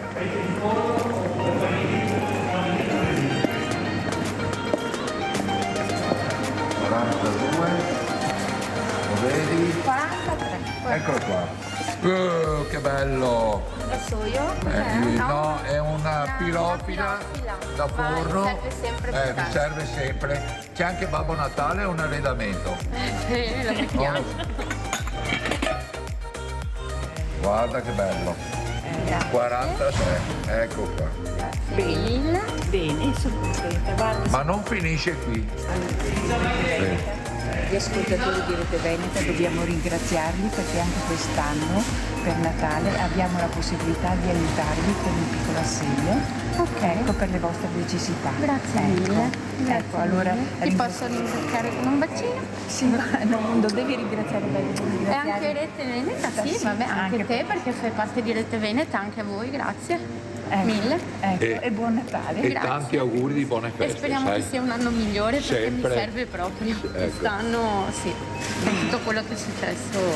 Bene, buon Natale allora a Grazie. tutti. Va bene. Speriamo che la vita ti sorrida un po' di più. E ringraziamo tanto gli amici di Rete Veneta, va bene, per i quali vedi ti stanno sempre vicino. Oggi al Banco Solidale arriva Babbo Natale e noi faremo una specie di lotteria per dare un regalo a tutti i nostri assistiti.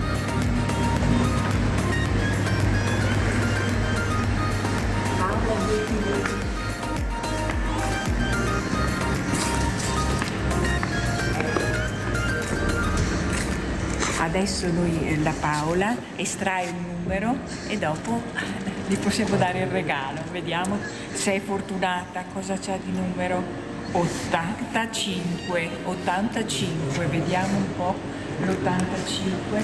Oh, c'è una radio